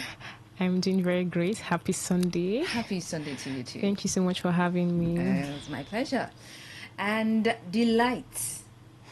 And looks my sister like my sister from Bielsa, but she's not. Hi, Delight. Hi, good evening. How are you doing? I'm excellent. Happy Sunday. I like that. You're excellent. And I like the way you're smiling. Thank you. Okay, so navigating, let's begin this way. I'm going to begin with you, Victory. Okay. If there's anything, if you are asked to describe your 20s in a few words, what would the words be? Okay, describing my 20s. I'm actually in my early 20s. Yeah, and honestly, it's just been a very amazing ride. A very amazing ride? Yes. Oh, wow. My 20s, it's just been like a phase of exploration for me. Dora the Explorer. Yes, more like adventure, trying out new things, trying to get a level of stability, trying to do different things basically to see what works best. Although I have things that I have a vision, okay, a plan for my life, but my 20s is just like I'm trying to like explore, explore different things and trying to make sure that I gain a level of stability. I think that is what it is basically for me. Okay, so you said a lot, but we're going to look at some of the things that you've said in details, right? But let's look at let's listen to Delight. Your 20s. Describe them in a few words. Describe your Discovery. Early 20s, right? Early 20s. Yes. Also. Okay. I would say discovery. I would say stability, trying to be stable, financially, emotionally, mentally. Okay. Yes, and I would say my 20s, early 20s, have been amazing. Trying out new things, doing a lot of things at the same time, and watching things fail and rise up again and just take corrections and everything. So my 20s have been amazing. Amazing. Okay. I mean, beyond this amazing, I'm sure that there have been the lessons, right? So we'll look at all of those in between. But Victory, 20s, all right? Before you got to your 20s, did you picture how life was going to be when you get into your 20s? I mean, especially hitting that big 20. Like when I'm 20 or when I'm 21 or when I'm 22, this should happen, that should happen. Yes, of course. I actually had my 20s planned out, especially when I was like... well planned out. Yes, yeah. I'm someone that loves to document things, and I love to create vision boards. Okay, that's amazing. Yeah, so I had a plan, okay, and I had an idea in mind of how my 20s is going to look like. But eventually, when I entered the age, I noticed that things didn't really go as I planned them, especially because... What are some of those things that you plan that when you get to 20, because you had the vision boards, right? I'm sure that you were meticulous enough to say, when I get to 21, 22, this and that are the things that I'm going to have achieved or I'm going to achieve. Did you have some of those things? Yes, I spelled did. out? Yes. I think one of the very first thing that I think was really particular for me was graduating at 20. But it didn't happen, especially because of the system, in Nigeria. So it didn't happen because... How did you bad? So I didn't graduate at 20, but I don't really feel bad about it. Then I intended to have grown, I was building a business. At 19 and all of that. So I was intending that by the time I got to 20, I possibly must have built it very big, but I had to learn certain things on the way, things like networking, access, there are several other factors that are involved, even the finances, partnering with other people, and there are certain things that I did not know how to do. So I had to learn. I had to go back to learn, had to go back to analyze certain things and also work on my mindset as well. So it was a whole lot of learning. So I thought that maybe 20s would just be like the age where you just be established and that kind of thing. But it's actually the point where you have to actually work. You have to face life for what it actually is. So that reality dawned on me when I eventually got to 20. So I think that's what it is. Okay. Delight, did you also have plans and achievements and targets and goals and dates? Yes, I did. Okay. I had a lot of plans. I still have the book right now, though. I wrote how my business would be by 21. Wow. I wrote how my brand should have gotten to a stage, but at 20, life hit us hard because you have to learn. You have to learn because you're leaving your, not that you're leaving your parents' house though, but you're leaving you're becoming independent. And me, personally, I became independent very early. So, yeah, so a lot of things I had to learn. I had to fail, had to stand up, I had to go back to people that have done this before, like run a business, had to mental wise, emotional wise, spiritual wise, and everything. And I can say that I've learned and I'm still learning. But before you got to 20, right? Like she said, she wanted to graduate at the age of 20. Now, did you set a date to graduate? Did you? No. I mean, for me growing up, all right, I had like, okay, I'm going to graduate at the age of maybe 21, 22, and then, oh, I really wanted to get married at the age of 25. All right, that. Well, yeah. Yes. So, and then, okay, by the time I was married at the age of 25, give it, the next few years, let's say by 31, 32, 30, 31, 32, I'm going to be done with childbearing and all of those. You know, that kind of plan that you have dates. Yes. All right? You set goals and you have dates. So did you have things like that? For school, no. I never set a date to graduate per se because I'm more of a business person to a school person. So okay, I would go to the school when I want to go to the school. Yeah, but for the business, you had dates. Yes, I had dates for the business. And years. Yes. So, for example, the business by 20. By 22, I was thinking I would be one of the big cooking brands in Nigeria. So look at me here today. Okay, no. You said, look at me here today. But then again, all of those goals and everything that you set out. Now, I mean, this is a world where a lot of young people are pressured into doing certain things, pressured into trying to or figuring themselves out, all right? There's a lot of pressure, whether we like it or not. Okay. Sure.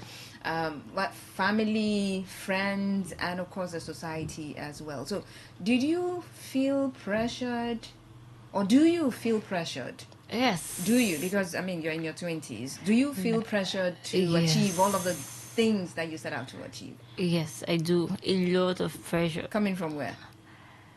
From the society. God. Yeah, from society. Well, I can't say family because family, no, but society, yes. So how's the society pressuring you? Paint us a picture. How do I put this down? For example, your cooking brand that you thought would have gone global by now, and you said, look at where you are at the moment, and you think that society is pressuring you to have it all figured out. So how, in what ways is the society pressuring you? Not just in your cooking brand, right? But every other thing that you thought to achieve or you want to achieve in your 20s. Okay, how do I say this? When I mean society... Are you looking at Hilda Bassi and you're feeling pressured? Kind of. You know, when I see Kitchen of Diary of a Kitchen Lover, and I see Hilda, and I see a lot of these big brands, and I ask myself, how do they even start? How did they get here? That kind of thing, you know, going online and getting inspiration from these people. A lot of times you get pressured into wanting to be big. And especially when you're putting a lot of effort into these things and you're not really seeing the result at the moment, it comes with a lot of pressure at the time. Okay. Same thing for you. Talking about the pressure. Okay. Do you feel pressured? Well, for me, particularly, I think I feel pressured by my own self, first of all. So the society is not pressuring you? Not to a very great extent, but I also like feel pressure. Some of your friends that you think that of course. Do you have some friends that you think that they have arrived? Yes, of course I do. I do. Yes. Do you look at them and feel pressure? Yes, for me particularly, I don't see it as a pressure. I see it as a motivation. Okay. Yes, for me it doesn't really pressure me, but it kind of like keeps me on my feet because of course I have like people, friends like that, and other people that I look up to in society that are within my age range and doing several amazing things. And I feel like these people actually have it figured out. So it actually like keeps me up on my feet every single time. And I'm like motivated every morning when I wake up and I see someone, I'm like, oh, wow, this is really amazing. Like, how did you do this? And I'm like, I want to be like this person. I want to do this. And I think that's the pressure that I actually feel. And also from family as well. I'm the first daughter of my family, and so I have like younger ones that are like looking up to me. And welcome to the club. Thank you. So like every single day, I think I feel the pressure to want to like be there for them. I want to be someone that you really look up to. I want to be a key figure, in their lives, and all of that. So it actually like adds up to the pressure that I feel in my early 20s. So I think that's basically it. Okay, so let's take it away from just both of you in the studio and talk about people in their 20s and the pressures that they face. And what would you say? Someone who is in their 20s and looking at the many ways that you think pressures come from. Yeah. I think one major thing that happens to people in their 20s, especially in this society, in our society, I think is pressure from the media, pressure from peers. I think is something that really affects a lot of young people in their 20s.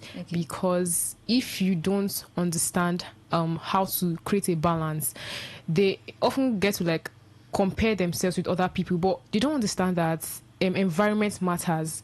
There are different factors that that make people what they are. Right. So many young people fall into that trap of societal pressure and pressures from the media when they get to like see other people doing things and maybe getting ahead, maybe getting certain stuff, including the fake people. Yes, and that's true. One thing I've come to understand that social media is just people are just putting out their best parts on social media, and you don't get to see the behind the scenes. You don't get to see the other part of them. So most young people these days, they get to compare themselves with people that they do not even know. They don't even know them, they don't even know their backgrounds, and like they are very pressured. And another thing is family. Okay, the system that we have in Nigeria right now, most parents they tend to like pressure their children, especially when you've gotten to your 20s. Most parents believe that you are capable of taking care of yourself and you should also take care of the family. So most average homes, they like tend to like pressure their children to like, start making money, start earning money, and most young people start pressuring themselves and they start falling into fraud and fraudulent activities and several other things just because they want to meet up with the demands of family, demands from society and all that. But I think it shouldn't be like that. So but that is what really affects young people these days. Okay, do you think it's normal not to have a clear direction at this age? In your 20s, is it normal that you don't have a clear direction, that you have everything planned out, you have a direction, so you're focused? Is it normal not to have a clear direction in your 20s? It's not normal, but I think in the society where we find ourselves, there are a lot of things that are not there, or environment also are not there, but it's not normal. But for a society like our society, I think it has become normal for some persons, because a lot of persons at the age of 20, they still feel they are children. So I think the society makes it normal, but it's not normal at all.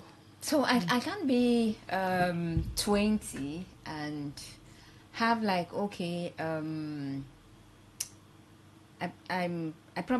I'm still in school, or maybe I just graduated 2021, and no, not know where life leads me? And can I not be in that zone? I mean, I'm 20, 21. Can I not be in that zone? Yeah. Okay. Yeah, you can. You can actually be in that zone. Ah. You can be in that zone, actually. But as I said earlier, I think it's not a place to be in. You can't be in that zone, but it's not a place to be in. So it's not normal that I be in that zone? Yes. Especially when you're in your 20, 21, 22. I think you should have figured out some things in your life. I know it's not going to go as planned most of the time. Okay, but you should have that plan. Yes, you should have a plan at this age. Because I think if you have those plans, it helps your mind. It helps you know your direction. It helps you know where you're going to. It helps you keep you at a check. Because according to what Victory said, peer pressure, a lot of people are doing a lot of things, but if you don't have directions, you can just be anywhere anybody's choking head, you just want to choke head, you want to do this, you want to do that, because you don't have a clear direction. I know most of the times you write things down, you have things you want to do, but most of the time it doesn't just go like that. But at least you have direction, at least you have what you want to do, you have what you can look back to and be like, oh, this place I'm going to, this is not the direction, I need to check myself, I need to come back. So I think. Okay, so I know that there are some people are very meticulous, right? They're very detailed when it comes to planning their lives, right? So they have what they want to achieve this year. They had it planned before. So what they want to achieve next year, they have it all planned. What they want to achieve in the next 5 years, where they want to be in the next 5 years. You know that question, where do you see yourself in the next 5 years? When you ask people like that, they'll tell you. When you extend the years, where do you want to see yourself in the next 10 years? They will tell you, very plain, very articulate. They tell you, all right? But in your 20s, if you don't have your life well planned out like that, maybe you just have this year planned out as a result of the resolutions that you wrote probably last year. So if that's what you have, do you think it's okay? Because you're just in your 20s, is it fine? Well, I think that most persons in their 20s, some people in their 20s don't actually have their lives planned out like that, except the extremely intentional ones and the ones that already have have been doing it right from when they were younger. So, but I don't think it's not a bad thing, okay? Because many people are still figuring out life, because some persons started later in life, you know, people's exposure is different. So some persons get to really know themselves at a later part of their lives. So some people in their 20s, I think it's not a bad thing if you don't have the next 5 years planned out. It's not a bad thing, but it is wrong if you don't have a direction. If you don't have a direction. So because some persons, even after graduating, they don't even know. They don't even know what they want to do, and it's not a bad thing. Sometimes the environment must have affected it, and the people that you're surrounding, your friends, you know, and all those. There are several factors that, you know, affect these things. But I think it's okay if someone in their 20s does not have a plan, maybe a long-term plan, but if you don't have a direction, that's where it becomes a problem. But when you mean 20s, I hope it's 20, not 25. No, in your early 20s, is 25 too. It's not in your late, because I feel like if it's better off if someone sets a long-term plan. Yes. If you have a long-term plan, I think it's better, because as you make progress, you start learning lessons. You make mistakes, fail, and yes, come and you back. learn. You know where to make adjustments. You know where to maybe hands off. But if you don't have a plan at all, that is where it becomes I feel that a lot of persons make mistakes in their 26, 25. They start making those mistakes they were supposed to make in their 20s, like 20, 21, 22. Yeah, so they start making mistakes better. 27, 28, and they're getting into 30, and some persons, their life they've never figured their life even in their 30s. So That's the reason why I said that in your 20s, I think you should make the mistakes you want to make. At least when you're getting to 26, you know you've made those mistakes. You've learned from it. You've told yourself things. And you've stood up. And you get into where you're going to. But I always advise any person in their 20s to have a long-term plan. Have a plan for your life. But maybe as along the line, you can maybe adjust or switch desire, passions and all of that. But always have a plan so that you would know where you're going to. I was a tech girl. Tech girl. Earlier you mentioned the catering business. Now is tech. No.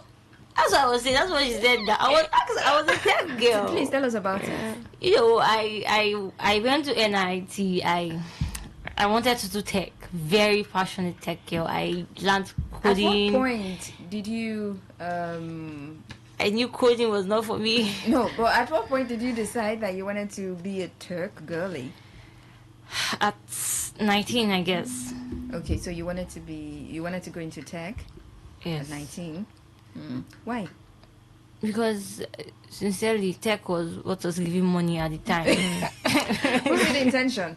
Okay. Yes, so tech was something that was giving money at the time. So you wanted to go into tech because of the money? Yes. Okay. I like the sincerity, Sha. Funny enough, we've switched roles. I was actually a baker and I've switched to tech. Okay, so after you tell your story, so go on. So tech was giving money at the time, and you know, I was trying to figure life. I was what to give me quick money. I said, okay, let me learn programming. So I thank God for my life. Anytime I do something, I try to do it very well. I learned how to code, and I was good in what I was doing. But at a point, I lost the zeal. It was not something I enjoy doing anymore. You didn't have the passion for it. So, and I love cooking. And I thought to myself, what if I make this a profession? And when I came across my book, when I wrote that when I was in GS1, in my mom's house, and I saw that in that book, I said I was going to have a kitchen, a very big kitchen. And I was like, oh, I had to go back. I spoke to some persons, I spoke to mentors and the rest. So here I am. I left tech, and I'm doing my business. And wow, that's amazing. So the lesson in that switch, what's the lesson, or what are the lessons in that? The lessons is that one of the lessons that I think I started early. Imagine that I started by 26, so when I was 25. Right now I'm trying to sort out my life, and I do tech. 25, 26, 27, and I notice that it's not tech I want to do. Then I'm 29. Yeah, I'm switching to. Then when do I want to start to build the brand? When do I want to make those mistakes in the brand and learn from it and still become who I want to become? So I think another lesson would be the intention. Right? Yes, so you intended to go into tech because of the money. You needed quick money. You did not have passion for it. You didn't love tech, but you loved cooking. All right. So let's hear your story. Okay, I think I would say for me the reverse is the case. Okay, because like she said, I actually switched from being a baker actually, you know, because I just realized that I hated the idea of being a baker. Eventually, why did you? I started it because I needed the money. Yeah, because I had people in my circle that were earning from it.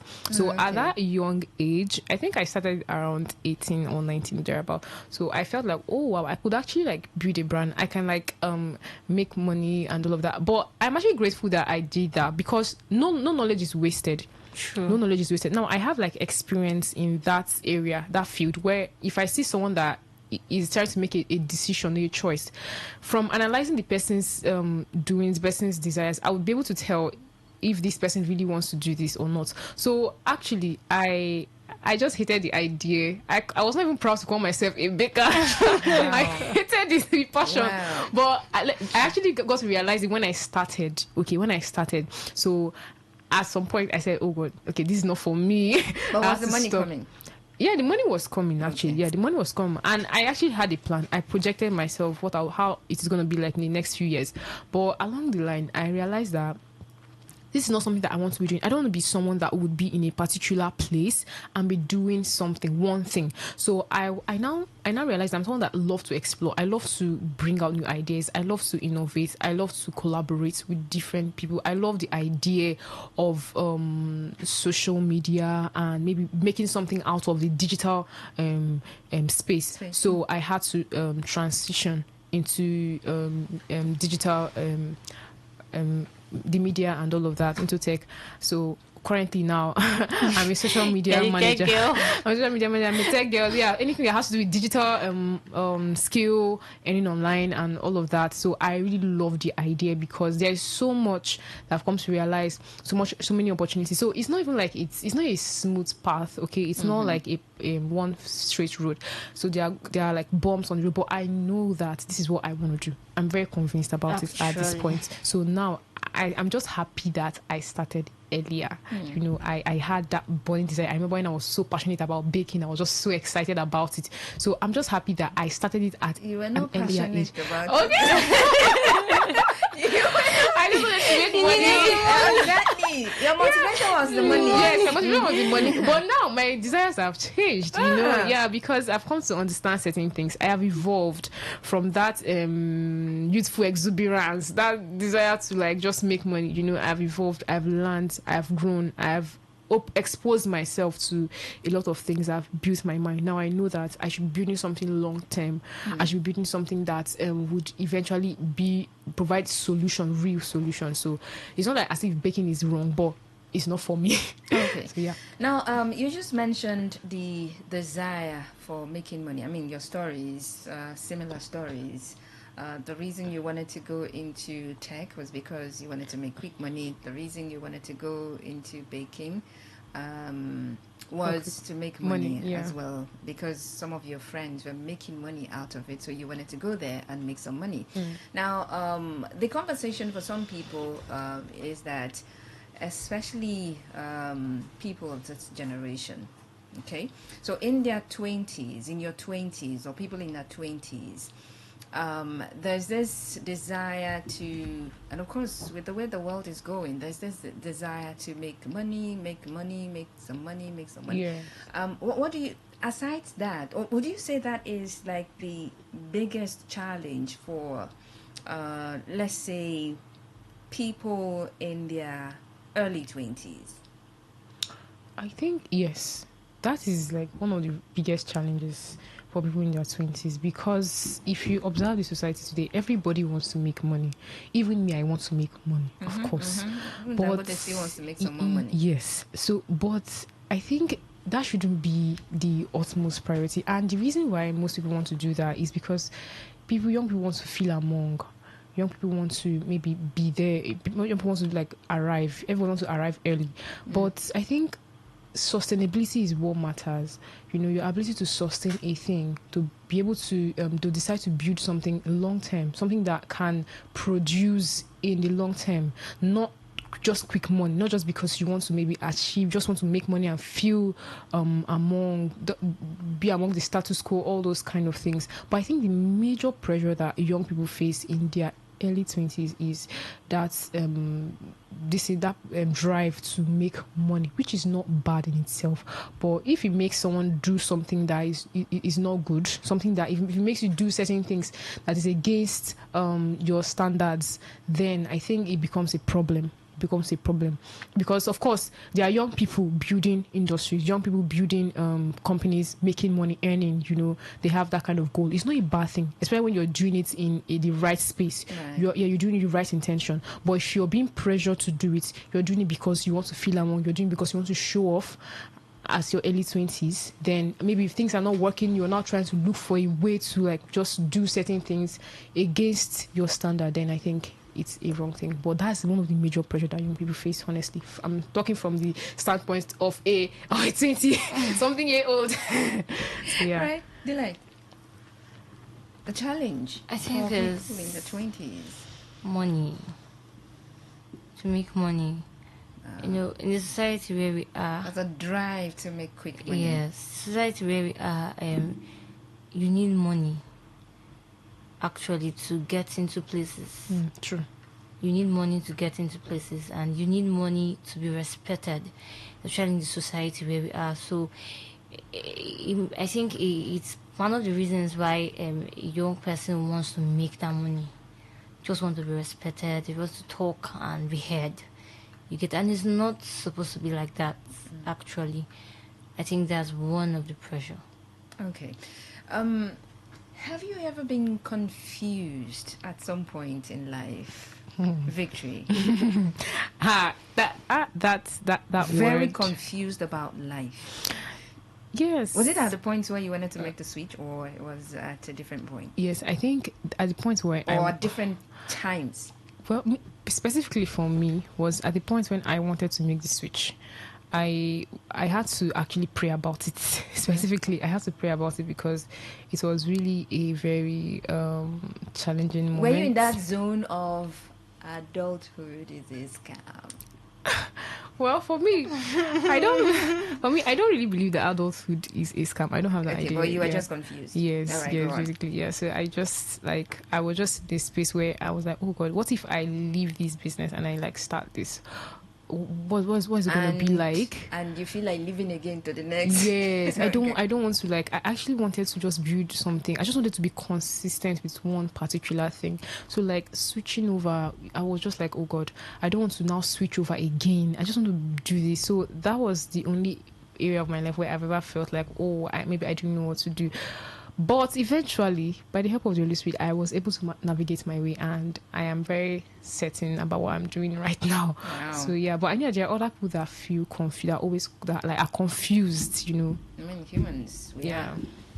Delight, was it at that stage too that you were confused about life? Yes, it was at that stage because at least I was getting money from tech.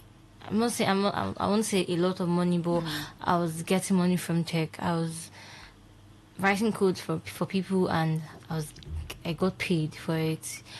But I know it's not what I wanted to do. Because a lot of times I would just be there staring at this code. I'm not writing anything. I'm tired. Yeah, and I wanted to be a chef, but I didn't have the contact to start. I didn't know where to start from. I know culinary school is very expensive. Okay. And I cannot now go and tell my dad that you paid for tech, I finished learning tech now. It's culinary school I want to go to. So I was confused. I didn't know what to do at that time. But eventually, I didn't pray about it at first. I spoke to my elder sister about it, and she told me something. She said some things to me, and she said I shouldn't just drop my tech first. Okay. I should start this. If it's something I want to do, then I should continue. And eventually, something I'm sure I want to build. It's something that I know that it will be big. I know that I would not stop. Yes, and I've loved the tech for the tech girls. That's it. And I know a lot of persons out there, they are confused. And one thing I'm going to advise them is that I don't take the place of the Holy Spirit in my life for granted. Because even now, right now, there are a lot of times that I want to make huge decisions that, especially when it comes to financial decisions that are big. And I'm asking myself, what if I just invest this money into this thing and it just fails? What will I do? I'll enter into depression mode and everything. So I have to ask God. I have mentors. At my early 20s, I have mentors I look up to. I have people that I've seen, they've done things. They've done it and it have worked. I'll go to them and I'll ask them, this is what I want to do. This is what I want to do. Help me. How should I go about it? Even in my brand now, I have business mentors. Okay. I have mentors that when I want to do business things, I go to. Yeah. This is what I want to do in my business. What do you think? Yeah.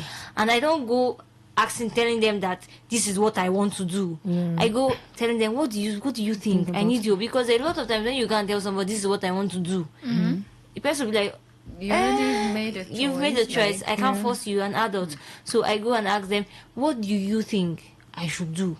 Then I listen to what they have to say, and most of the times, some of the things they will just correspond to what I already want to do, and I'm like, sir, this is what I wanted to do, this is what I wanted to do, and they'll have corrections. Like last month, I was talking to my mentor, and I've been doing my business for over a year plus, and I've never thought of the thing he told me. Like, I've never thought of it. And when he was saying it, I was like, sir, this is, I just, what have I not thought about? He said, that's why you have me here. So I think the place of the Holy Spirit is very important for every young person out there. Yeah. And mentorship. Don't take mentorship for granted. Meet people that are ahead of you. People that are ahead of you that will not make you feel pressured. Please. Yeah. And I think that's what you need. Okay, this is Cruise Control on Today 95.1 FM, Voice of the People. So I have Victory and Delight here having a conversation about navigating your 20s, choices, challenges, and of course, growth. I mean, in a world where many young people feel lost or they are pressured to have it all figured out. And you're wondering, I mean, why is it happening at this time? Why is that so common today? Why is it common today? Is it because of the age of the internet, where you get to see someone who is probably suffering, someone who had just finished drinking Gary, and he comes on social media posting chicken and chips? You know, maybe that's the reason why, you know, some young people feel pressured, or maybe there are other reasons. And I mean, questions around if it's normal for a young person in their 20s to not have a clear direction, not have a direction at all. I mean, there's some people who are thinking, what do I even do with my life? What should I even do with my life? And they're in their 20s, 30s, sometimes 40s as well. What can I do with my life? I've done this, it didn't work. I've done that, it didn't work. So what do I do with my life? I mean, there are people in that zone thinking about what to do with their life, trying to figure out their life, what their life should look like in the next few years or, well, many years. Anyways, you can join the conversation. You can call in, you can send a message, and let's get to hear from you. I'll open up the phone lines and then get back to you. So we'll look at some of the healthiest ways to discover who you truly are as a person, so you don't get to be confused in your 20s, all right? Or maybe someone is listening, they're not in their 20s yet. With this conversation, well, their horizons are going to be broadened, so they know exactly what to do. They begin to figure out their lives from now. Ask the right questions, necessary questions from now. All right, 0810-9510-951. 0810-9510-951. That's the number to call, or you can send a message to 0701-933-9962. Is it normal not to have a clear direction at this age? In 20s, is it normal not to have clear directions? You are in your 20s and it's fine that you just wake up every day and then flow with the tide. Is that normal or it's not? All right, you can send a message or you can call and let's get to hear from you, all right? Cruise Control on Today 95.1 FM.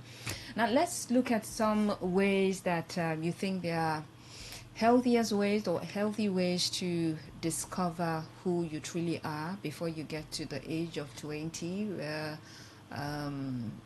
you would not be confused about your life. You won't wait to get to 20s to find a way to navigate your 20s.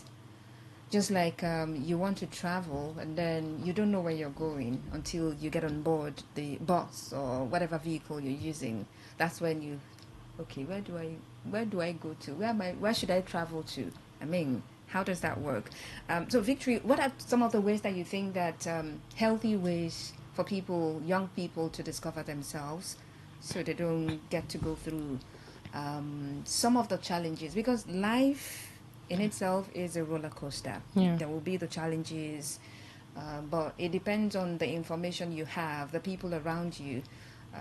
that you make it out of it, you'll be able to navigate. So what are some of the healthiest ways that you think that young people can discover themselves? Okay, first of all, I would say be connected to God, okay, because the God factor cannot be excluded from this journey of being in your 20s. So the God factor is very important. And another thing is nurture meaningful friendships, okay, and connections. Surround yourself with people that uplift you, with people that would inspire you, not people that would pressure you. Surround yourself with the right people. Also have mentors, people that you look up to. They won't necessarily be there as someone that is a mentor and all of that, but when you observe your environment, you would understand. You can point out people that are going in the direction that you want to go to, and connect yourself with them.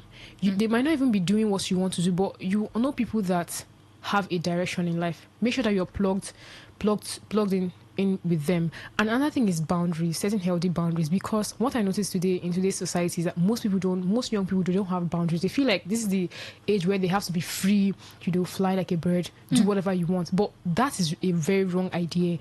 I think as a young person, for you to be able to really do something meaningful in your 20s, you need to set healthy boundaries. Okay. So hold that thought there. Let's get to hear from this person and then we'll continue from there. Right. Hello, good evening. Welcome.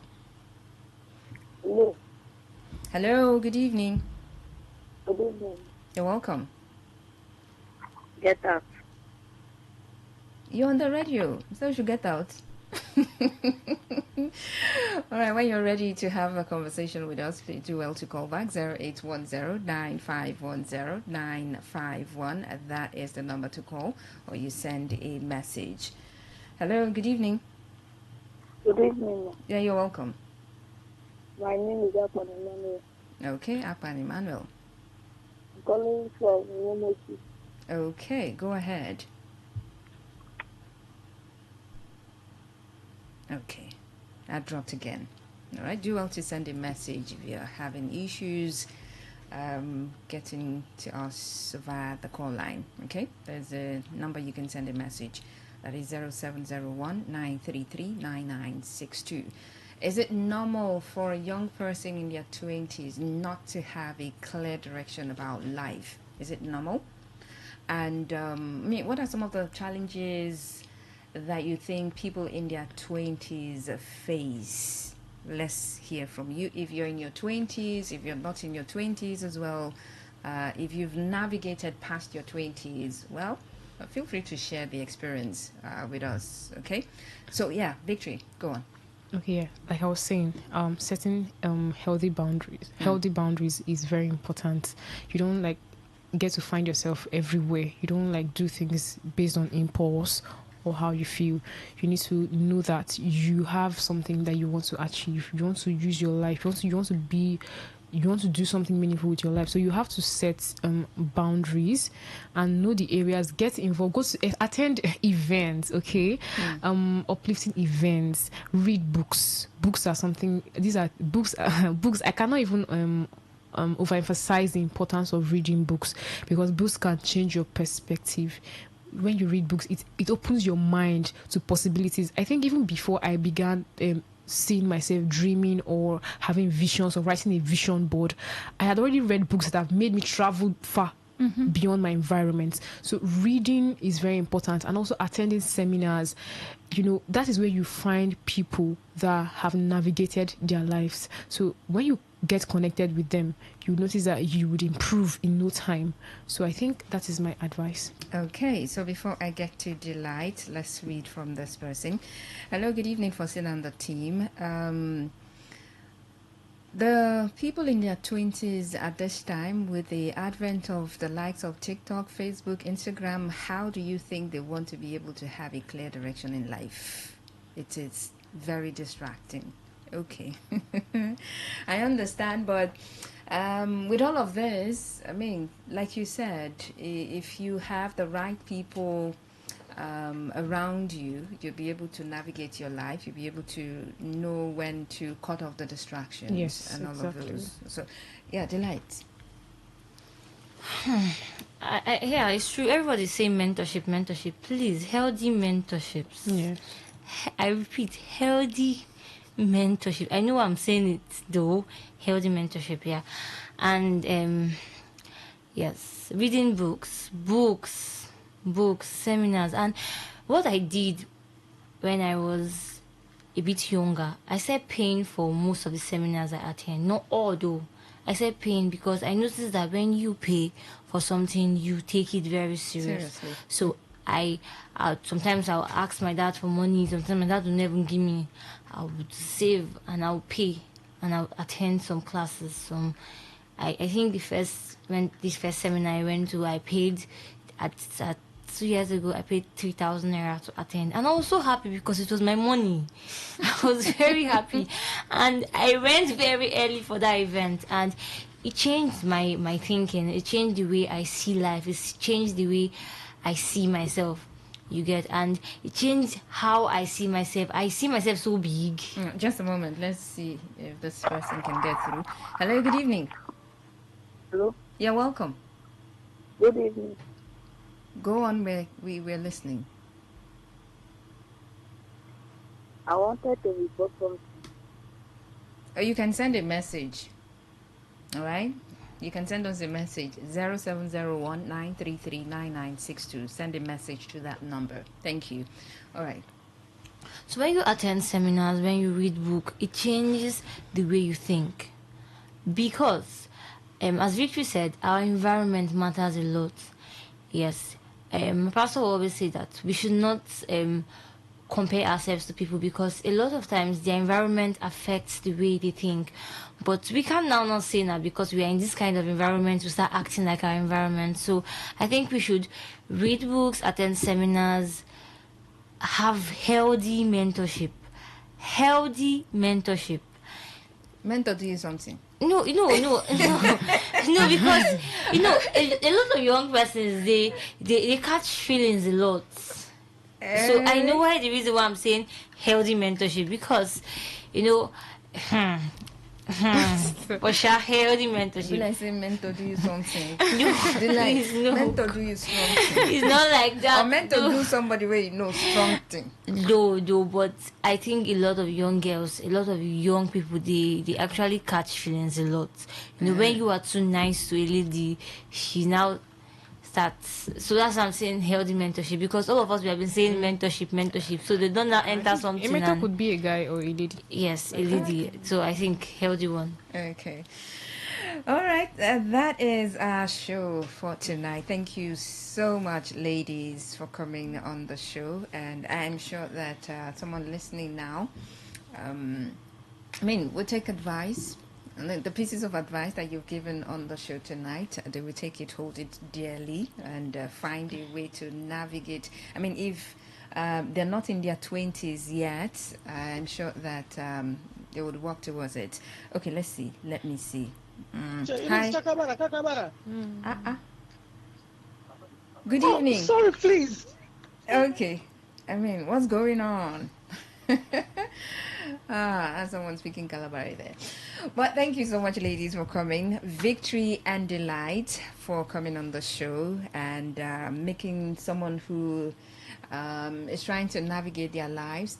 Maybe they're not in their 20s yet, or they're in their 20s already. But with this conversation, it's an eye opener, and so they would take a pause, think about life, and have plans for themselves. So the next few years, they will look back and thank you, girls, for this moment. All right. So thank you so much for the opportunity. I'm very grateful. All right, thank you so much. And that's Cruise Control on Today 95.1 FM.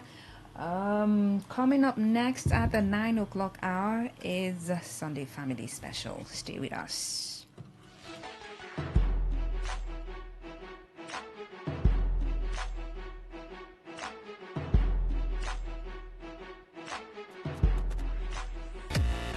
Turn the dial and turn up the thrill. We are not in the same league. We are rewriting the rules. Here on Today 95.1 FM.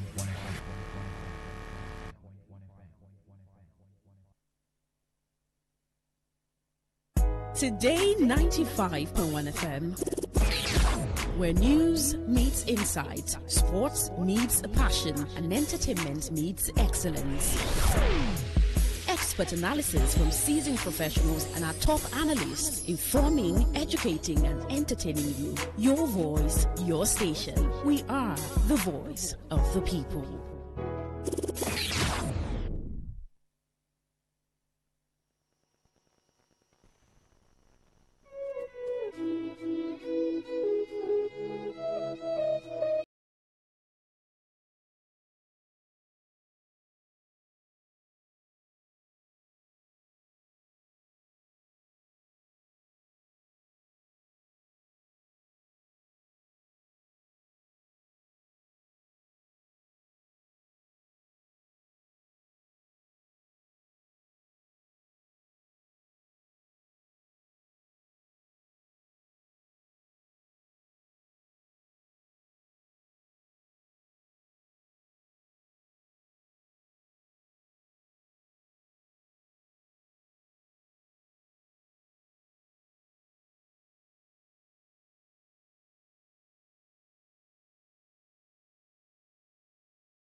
a church. For others, if they don't want to go to church or if they don't go to church, they go about visiting friends and family. But usually Sundays are they're peaceful. Yeah, the atmosphere is always peaceful. Or in some places, though, the atmosphere is peaceful. You see exciting faces. You see families together. If they're not being together within the week, they get to be together on Sundays. For some, that is, okay? A family time they get to have on Sundays. And some families, they have a tradition that, well, every Sundays they get to be together, have conversations about their week, their outgoing week or outgone week, and incoming week, get to have plans together and all of those, eat together, laugh together, take photos together, basically have a beautiful moment or have beautiful moments together. I mean, it's looking beautiful in my head already. It is beautiful.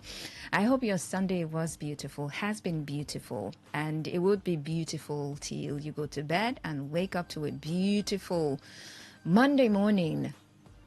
Faustina, is anything beautiful about Monday morning? Yes. Everything beautiful about Monday. Everything is beautiful about Monday morning, except for some people who would be having series of meetings, especially if you have deadline that you haven't met, then it would not be beautiful. Then Monday morning would not be beautiful. Otherwise, Monday morning will be beautiful. Okay, but before we get to Monday morning, let's be here. Welcome once again to Sunday Family Special. My name is Faustina Putu. Thank you so much for joining me. And I'm doing this on behalf of Queen. All right, so next week, Sunday, Queen will be here, all right, to have the conversations with you. Okay? Now, let's get on to our conversation for tonight. So we're basically going to be talking about navigating discipline in today's world. So when you talk about discipline, you talk about father, mother, parents, and children. Some families are so intentional about discipline. Yes. Some families are so intentional about discipline. So we'll have this conversation. Basically find ways, ask questions about how parents can enforce discipline without fear. Talk about if there are things, there are different sides to discipline. Because some people talk about, there is positive discipline, there is a negative discipline. So we'll look at what positive discipline looks like in Nigeria or in a Nigerian home. And we'll ask questions about where parents should draw the line between being strict and being loving. Oh, well, that's a thing. That is a thing. So that is our conversation for tonight on Sunday Family Special. Now, for some people, enforcing or discipline involves setting clear expectations, all right?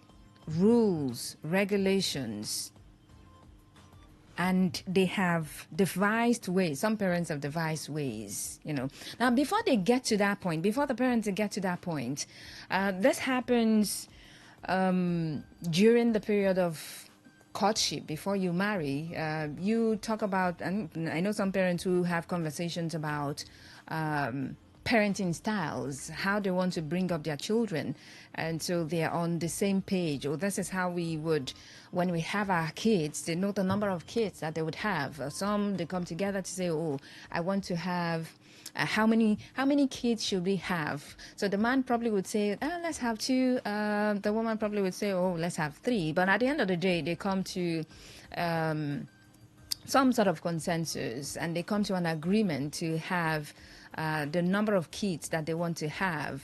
They meet themselves at the middle. Okay? So if one said 2, the other said 3, okay. So One would have to make a compromise. Okay, let me just let go one, so make it two. Or, well, let me just give room for you so we can add one. But there has to be that compromise. Maybe on rare cases where they both agree that, oh, I'm going to have three, I want to have three, and then man says he wants to have three, woman says she wants to have three, and then there's no point for, disagreement, or there's no point to, wait and come to a compromise. You just know that, oh, wow, this is beautiful. That's a click. It clicked. All right. So it begins from there. All right.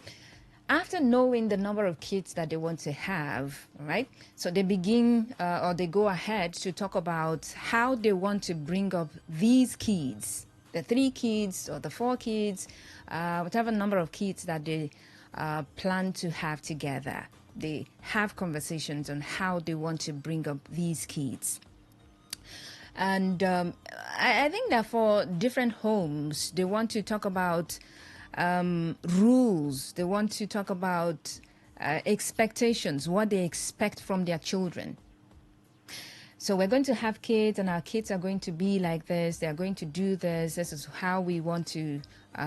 This is how we want them to be. This is how we want them to go. Where the path that we want them to follow.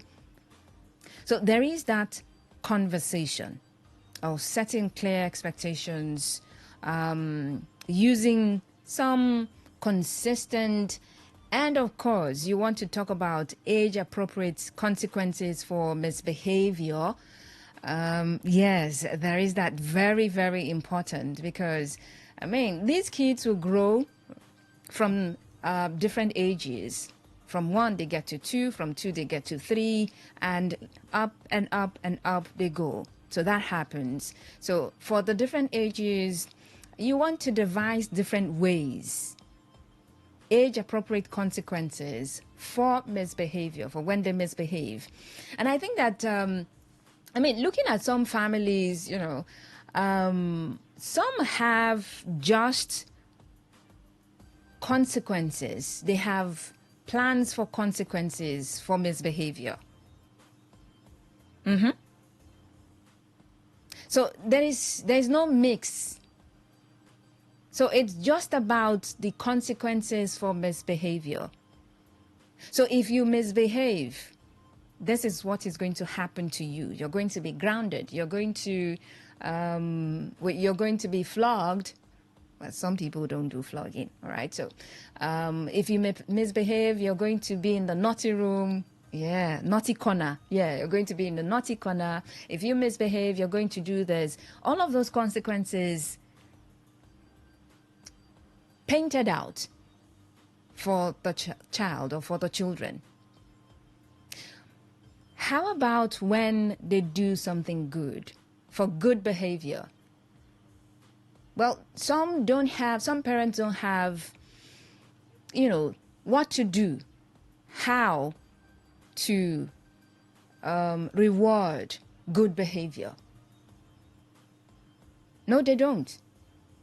But top of their head, oh, if you misbehave, I'm going to do this to you. So what if I behave rightly? Or what if the child behaves rightly? That is not coming top of their head. But there are some intentional parents, some who are intentional. They know all of these. They probably have it written down. They have it in their diary, or, well, it's in their head, so they know. Both parents, they know. Man, woman, they know that if a child does something good, they know how to reward this child.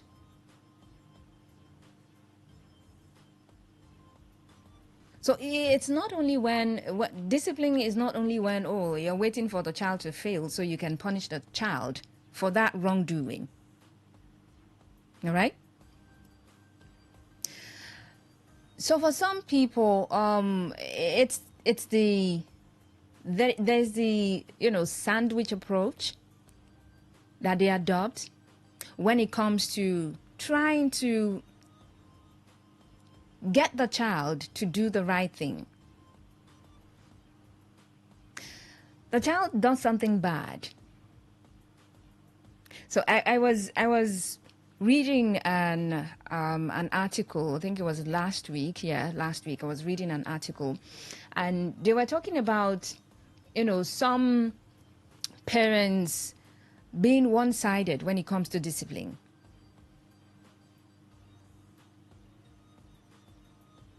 So it's just about the flogging, it's just about the punishment, it's just about the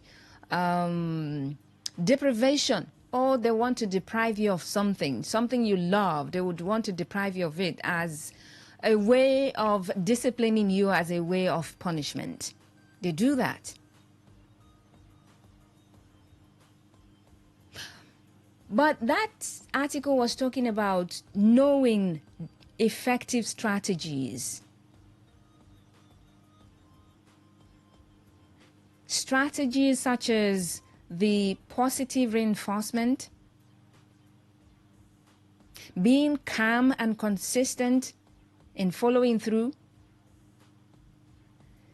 teaching the children self-control and being responsible. Rather than opting for physical punishment or maybe in a way shaming the child.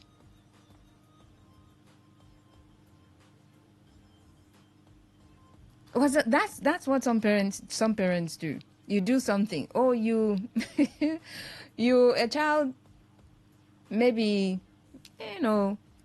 stole something or does something bad.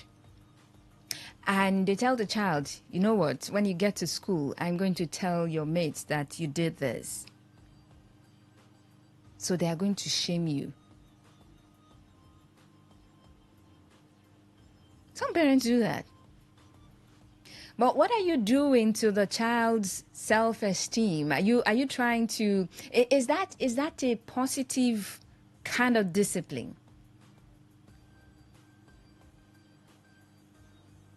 So in trying to discipline the child that way, are you truly achieving the desired goal? But truly, when it comes to disciplining a child, or maybe for some parents, well, yes, because maybe they'll get to stop whatever it is they're doing. So for you, well, that's okay. So they don't go beyond thinking that when you shame that child, it does something to, maybe the child would stop that behavior, but then it's destroying something in that child as well. So the child stops that negative behavior that you punish that child for by shaming the child. What happens? You destroy the child's self-esteem. So you do that in school. So that child, there's a tendency that that child is going to be withdrawn, okay? Because, well, the mates, the pairs would say, you that used to do this. Shut up, you that used to do this. So the child is going to be withdrawn. The child probably would do badly in school. The child is prone to bullying because they cannot speak up for themselves at that point in time. Now for you, your intention is, oh, I just want to discipline the child this way. Or I just want the child to stop this particular behavior, bad behavior. Now, this approach that you've adopted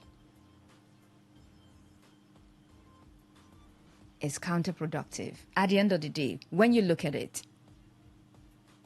Right? It is.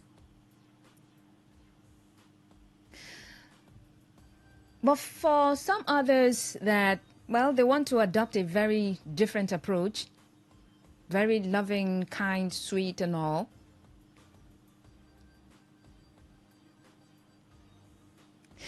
And you know the conversation about when you're too loving, very soft, very accommodating of the child's misbehavior, you're going to end up spoiling the child.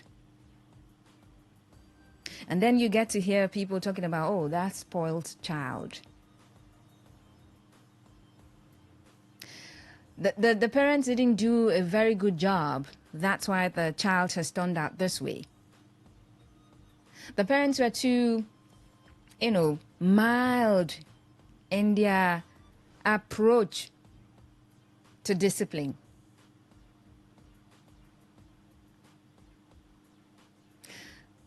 But when you look at the two extremes, so some people in the quest to discipline their children, they get to be too strict, very stern. And that way it is said that you would create fear in the child. And when the child begins to feel like that, well, you probably would end up raising a timid child.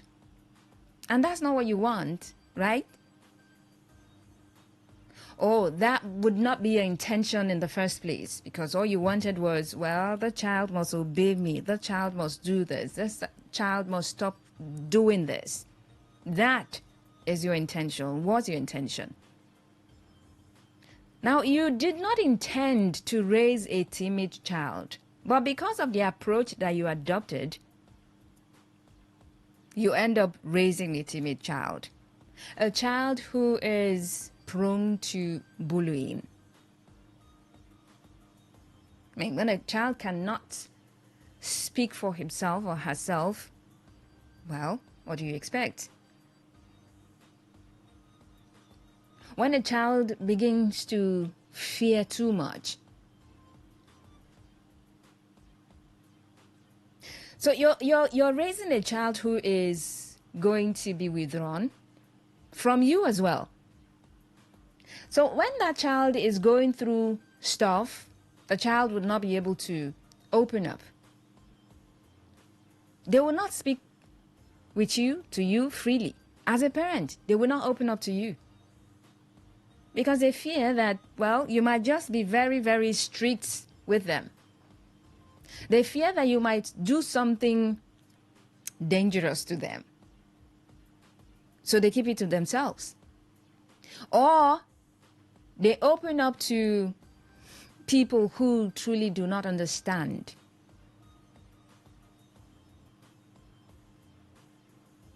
And so you see. But if you're too soft, like, oh, well, you really do not care so much. So a child does something and you're like, next time, don't do it. Next time the child does it, Junior, next time, don't do it too. Another time, Junior, next time, don't do it too. Wow. Now, Junior might be thinking that anytime he does something wrong, that is all you would tell him. So he would continue. So he continues that way, take it out to the larger society. And then the society would be the one to bear the brunt of, let's say, a badly brought up child. So there are the disciplines, and that's the reason, specialists in this area will tell you that you need to read books. You need to have the conversations from the beginning, even before you get married, of how to discipline a child or how not to discipline a child. Because when you get it wrong from the beginning, well, it's really hard. And if it's too late, society suffers. And that's the reason that, we're dealing with all of the issues that we're dealing with when it comes to menaces or menace to the society. People are posing as a menace to the society. The badly behaved people. And of course, yes, that's the reason when someone misbehaves, they tell you, oh, your parents did not do a good job. Because that's where it begins. That's where it begins. And these days, the conversation about, or the reasons being given as to why we have some people in society turning out the way that they've turned out, badly behaved, is because of dysfunctional homes.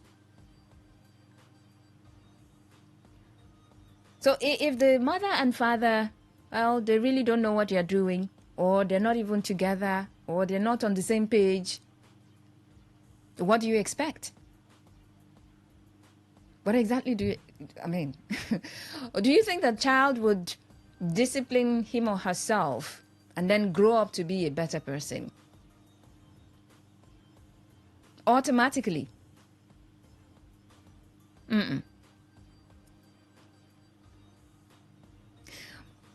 But really, if you look at the extremes when it comes to, disciplining a child,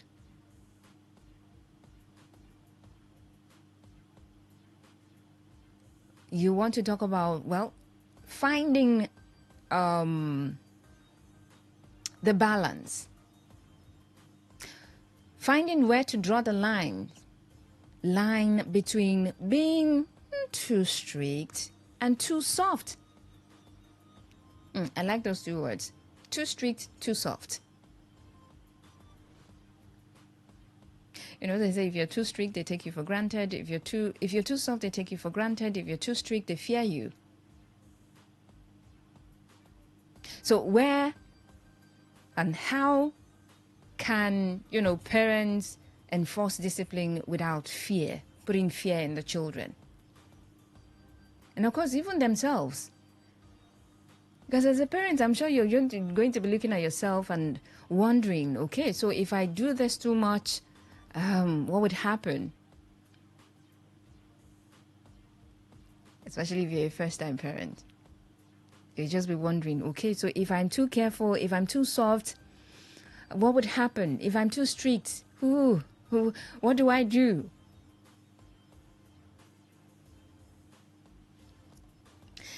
And if you want to talk about positive discipline, does it exist in Nigerian families? I'm sure it does. But what does it look like in a Nigerian home? Where do you think parents should draw the line between being strict and being loving or soft? Because I've heard, the words, oh, you're being too soft on the child. You're being too strict on this child. So where does that person stand? Where should they stand? Between being strict and being soft? Where's the middle that they should stand?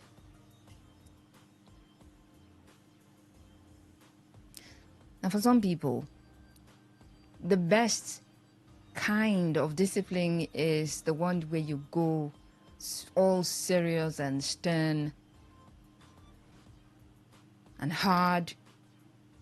For others, no, that is counterproductive.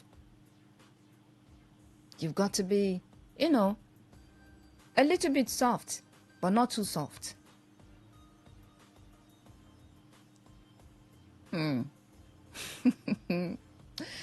So you can imagine the different scenarios, right? If you have kids, you can imagine the different scenarios. So you walk into, say, your child's room and everywhere is a mess. And then it's something you had instructed the child to put his room or her room in order. But you walk into that same room, maybe a few minutes or hours, and the room is a mess. And they're probably on the phone having conversations with their friend or on social media.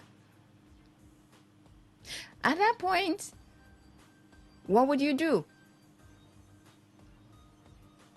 What would you do? Now, see the scenario. For some parents, you don't chop flogging with that. For some, they will scream, so I told you to blah, blah, blah, and blah, blah, blah, you're still here, blah, blah, blah, blah, blah. Probably, just scream, shout, and do everything, and then at the end of the day, seize your phone. That's for another parent. For another, immediately, they're ordering you, my friend, will you get up and do, and tidy up your room?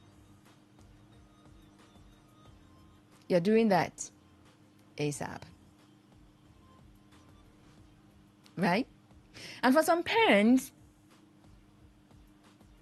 once they open the room and the child sees the parent, they don't need to say anything. That child would just do the needful. Because only the look, you just know that if you don't do this thing, you are in a hot soup. But really, from the people that I've seen, books that I've read, articles that I've read about parenting, it's not easy. It is not easy. Because if it was easy, society would be very, very peaceful. Will be very, people would be very sweet. But it's a lot of work. And this work, some people do not want to put in the work. They don't want to. They just feel like, what's there now? I just get married and have kids. And when I have the kids, anyhow, they will grow now. anyhow, they will grow.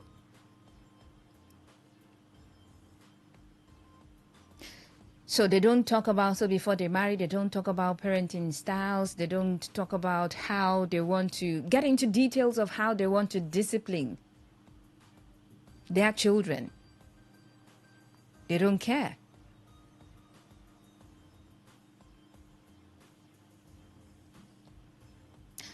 So at the end of the day, you want to look at extremes. I know here in Nigeria, we talk about the African style or the Nigerian, no, not African style, the Nigerian style. Nigerian parents, you cannot misbehave. They will flog the misbehavior out of you.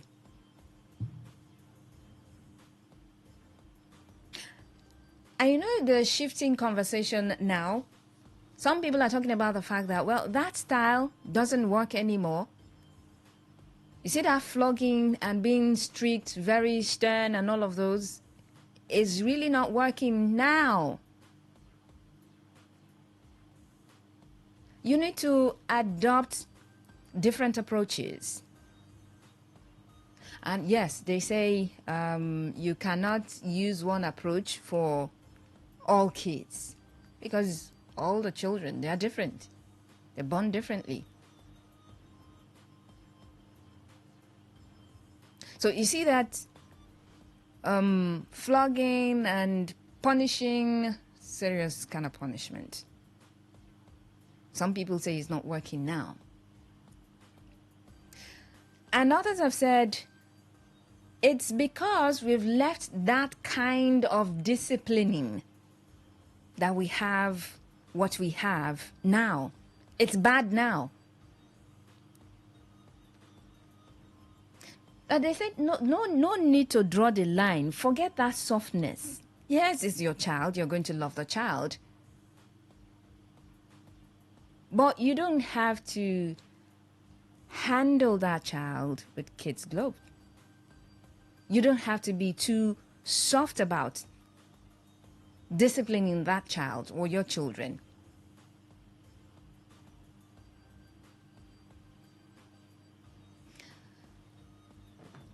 And so the conversation about the generational difference in disciplining children is there. Oh, well, that was in your generation. In your generation, you could flog and flog to reset the brain of the child. But in this generation, nah, you don't do that. You adopt different approaches. But hey, where should they draw the line? Where should parents draw the line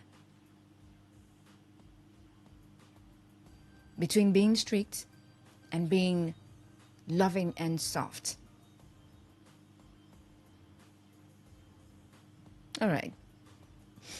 So you can join the conversation. It's Sunday Family Special on Today 95.1 FM, Voice of the People. Conversation on navigating discipline in today's world. So how can parents enforce discipline without fear? Where should parents draw the line between being strict and being loving?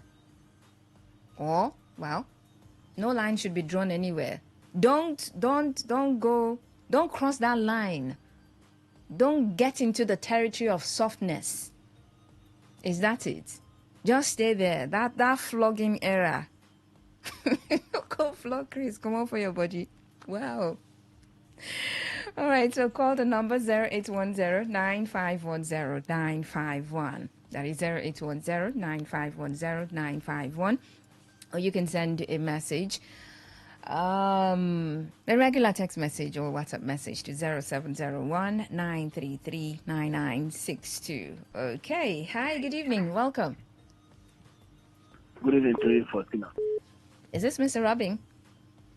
Bless you. Bless Happy you too. Sunday evening to you. Happy Sunday evening to you too. I would have who told you that this generation is not a generation of flogging? Who told you that? Says who? Under which law? No, I want to hear from you now. No, there is no law, but there's a conversation about, no, don't flog. Flogging is not really working again. I mean, some people say that. Some people say, let me tell you something that I know. Different stroke for different folks. Okay. The way it's there with you is not the way it is here with me. And most of the time, people in this part of the world claim they are Christians. And what does the Holy Book say? Spare the rod and spoil the child. It did not say after one generation, the other generation, you should spare the rod. Look at what is going on in our society today. Look at the kind of dressing our young lads, the way they look, the way they dress, the way they talk. You see a child under 15 years who will see an adult who greet you good morning, good afternoon, good evening. No longer good morning, sir. Respect is extinct. You're telling me that we should not correct these children, we should not flog, we should talk. Says who? Apply the way it suits you. If your own is not to flog them, leave them. Let them live the way they want to live. Because almost everything we do here, we try to import what happens in America, in UK to Nigeria. That's what we are doing. Throwing away the African culture. The process with which our parents, our forebearers, our parents, our grandfathers, our grandmothers, our father, my mother flogged me with my other brother. If we are given tasks to do and we refuse to do them or fail to do them properly before we go to play our ball in the evening, you come back, my mom is there with the cane by the side, my father is laughing on that side. You take the cane. If you don't want to take the cane, go and bathe and lie down. So I am saying, if you don't want to flog, somebody's pretty, don't flog. Those children that are not flogging, they train them in highest university, highest primary secondary school. How are they in society? Those who are doing well today are not those ones. We should preach Africanism, not to elude, not to wish away what Africa stands for. Begin to copy the white culture that is not good with us. Today is Sunday. Yesterday was Saturday. Wedding every day. Every day marriages are breaking. Every day they are running. The women are running away from husband's house. Even those who have money. For me, before I have to take African people preach Africanism. This is what you do African culture. How this poor culture that I think to be poor today. Thank you. God bless you. All right, God bless you. Thank you very much. Hello, good evening. Hello. Hello. Yes, good evening. Yeah, hello, Faustina. Welcome. Good evening. Yeah. This is Tony Oswald. Tony Oswald, good to hear from you. Yeah, thank you. Yes, Faustina. A child is as efficient and effective as the parents who want it to be. This is quite in sync with what the Bible says. What the Bible says that you don't have to just look at the child anytime he does something. You say, oh, don't do this, don't do that, don't do that. There is time for everything. There's time for everything. That is not to say when the child commits a sin. What do I mean by sin? Commit an offense. The punishment should be proportionate to that particular offense he committed. It's not as though you want to use all the whole lashes on the child. No. These days, I don't understand how. The whole thing, generational something come about. I don't know who smuggled that language into our cultural lexicon. I don't understand. Because you see children these days, you think they are not born of parents or humans. They go haywire. They don't respect nothing. You are moving on the way along with them. You, the elder who is old enough to father them or to be their grandfather, will even give them way. Sometimes they just step on your toes without saying sorry or whatever. So how do people enjoy this kind of lifestyle? I don't know. You are talking to your child. The child is pressing phone. Is that not the high point of disrespect? This is just for they are just aliens. They are just things we import from the Western world, and it's not working here. Okay. It's not working. All right. So we should adopt. No, it's not a stand measure. No, but the child should be corrected. If there's a need be, you flog. If there's, if you want to use the mouth to correct, you correct. I could remember when I was a child in the north. There's this man in the school we were in the primary school. Called him Mr. Beatrice. Very handsome man. He kept his spectacles, below his eyelid. Very handsome with his mustache. I come immediately. When we talk about break, and the break is over. Before you know, we are playing around. Mr. Beatrice is coming, and the fear of Mr. Beatrice is king of wisdom. Everybody's running, and he knows everybody. He go there and come out, and it makes us better people. So what did he do to you? Like, was he flogging? Yes, it flocks. It flocks. Uh-huh. And we don't go back. We don't repeat that mistake any longer. Okay, so the flogging worked. Even in secondary school, you see our seniors, they give us punishment, and we enjoy it today, but I don't understand that generational something. I don't really understand. It's not helping us. It's not helping us. When they go to the larger society, you see them behaving as though they are subhumans. All right. Let me just stop here. Oh, thank you so much. Thank you very much. Hello, good evening.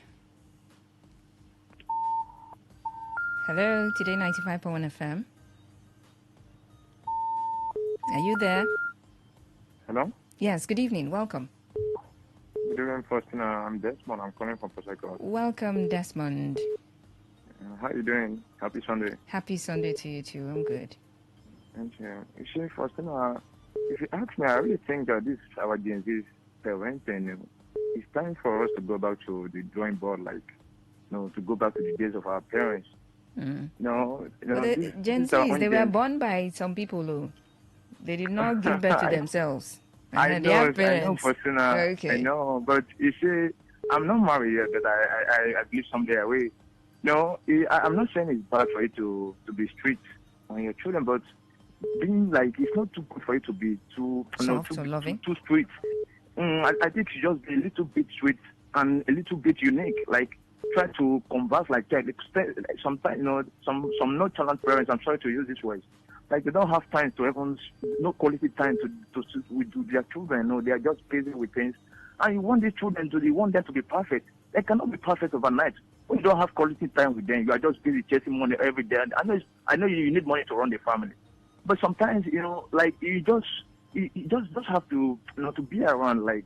Some of these children, they are little, and they don't know that, especially all these stubbornness and other kind of, going around doing some kind of things that is not appropriate. I really think we can change the narrative. I won't lie to you, we can change it. Don't be too harsh on them. Okay. Don't be too soft on them. Just be just a little bit, the both sides. Okay, a little bit soft, a little bit strict. Yeah. Flog them small. I won't lie to you. Flog them small and embrace them small. Yeah, sure. Don't be too strict. If you want to be too strict, they will just go outside there and mingle with all these bad boys. Before you know, they will just be smoking. Being too strict on them will not help them. I won't lie to you. Let's just say the fact. Okay. I just hit my parents for now. Good night. Good night. Thank you so much. Yeah. Hi, good evening. Good evening. You're welcome to Sunday Family Special. Faustina. Yes, please. Intentionality in raising children is key. I'm an intentional person when it comes to raising my children. And in doing that, there is a balance. You have to balance it. So how do you do that? Yes, I'm not the, always flogging type. Okay, but you do sometimes. Yes, I do more of talking and, facial, message. I don't know how to put it now. That is a way, I understand. I present my face and my children understand. And it is actually working for me. But I must say that one very effective way of disciplining children or raising children to what you want them to be is by who you are, by living. That you have to be an example of what you want your children to be. Okay. Because they learn more by watching than by this other means. Okay? Now, you don't, I know that one thing I've gotten to understand is that the worst thing that you can do to your children is to turn them to your enemies rather than friends. Always everything they do, you want to flog, you want to beat, you want to kick, you want to be the lion. That it gets to the extent that when you're coming back, your children are hiding. They are freer when you are not around, than when you are with them. It is very, very dangerous, especially in this very time that we are in. Okay? I saw, but once in a while, and when I do it well. That is why they wouldn't want anything that would get us to that level. Now, we are talking about reward and punishment, right? When they do right, to reward them, it is a good one. But never let it get to the extent that they now live for reward, that they do things that are right because they want reward. Okay? Okay. I do more of like when they do well, I acknowledge it. The way I even talk to the person, the way I bring the person, the way I talk to the person tells you that I appreciate you. Once in a while, I do the reward, I do the gifting and all those stuff, because I won't want them to live for the reward. And lastly, the only thing that keeps a man morally upright, whether anybody is rewarding you, appreciating you or not, watching you or not, is the fear of God. Okay. And that is one thing you have to bring your children to. All right. The fear of God, which the Bible says is the beginning of wisdom. Me as a human being, that is what keeps me.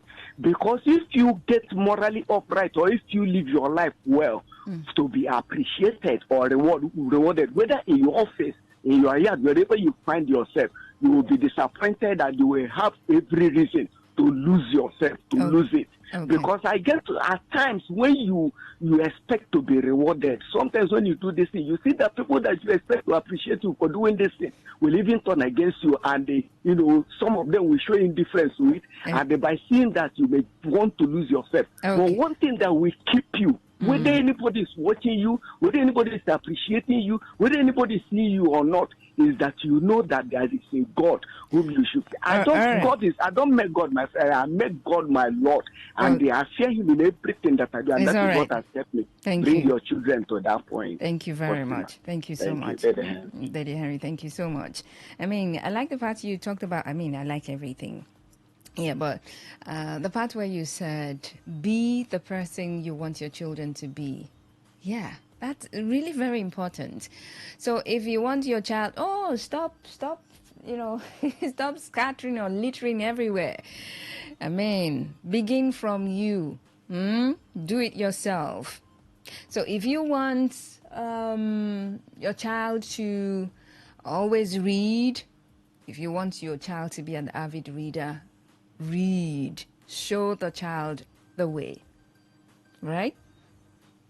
I like that, lead by example kind of lifestyle. But yeah, it's Sunday Family Special, Today 95.1 FM. We've been having a conversation about navigating discipline in today's world, asking questions about how parents can enforce discipline without fear.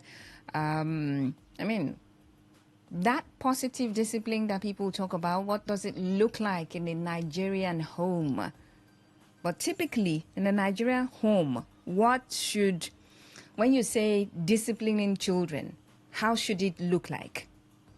And for the two extremes where you get to be too soft, and then at the end of the day, they blame you that you did not train your child well because you were too soft. You were so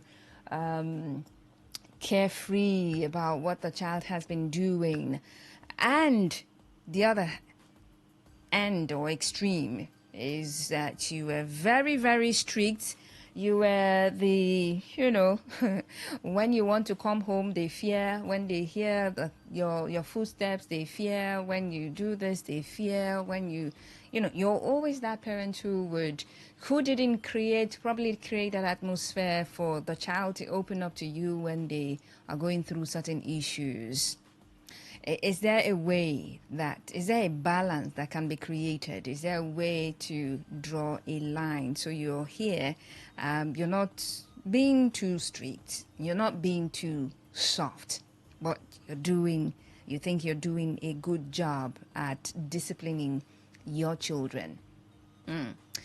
Is it something you're intentional about? Is it something you had a conversation about even before the children came? Or you just stumbled upon it, like, we don't enter, be say we don't enter. Children don't come, be say they don't come. We are now. We are, sit down here. I don't want to sit down. Well, sit down here, please sit down.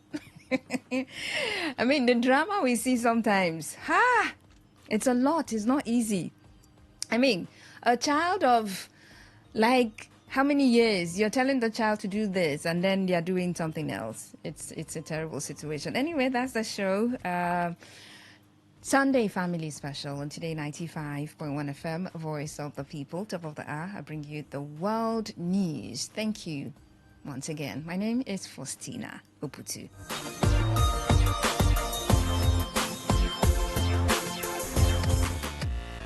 Turn the dial and turn up the thrill. We are not in the same league. We are rewriting the rules. Here on Today 95.1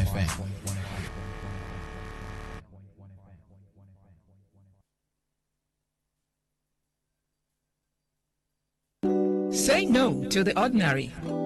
Embrace the extraordinary, because we are the voice of the people. Voice of the people. Today, 95.1 FM. Today, 95.1 FM.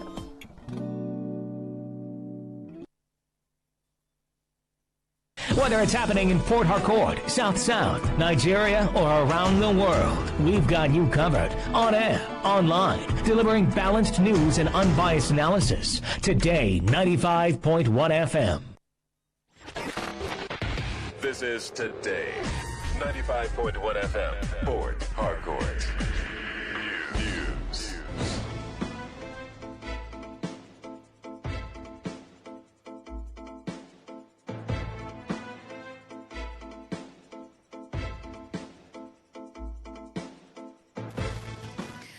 Hello and good evening. This is the world news on Today 95.1 FM, Port Harcourt. I am Faustina Uputu.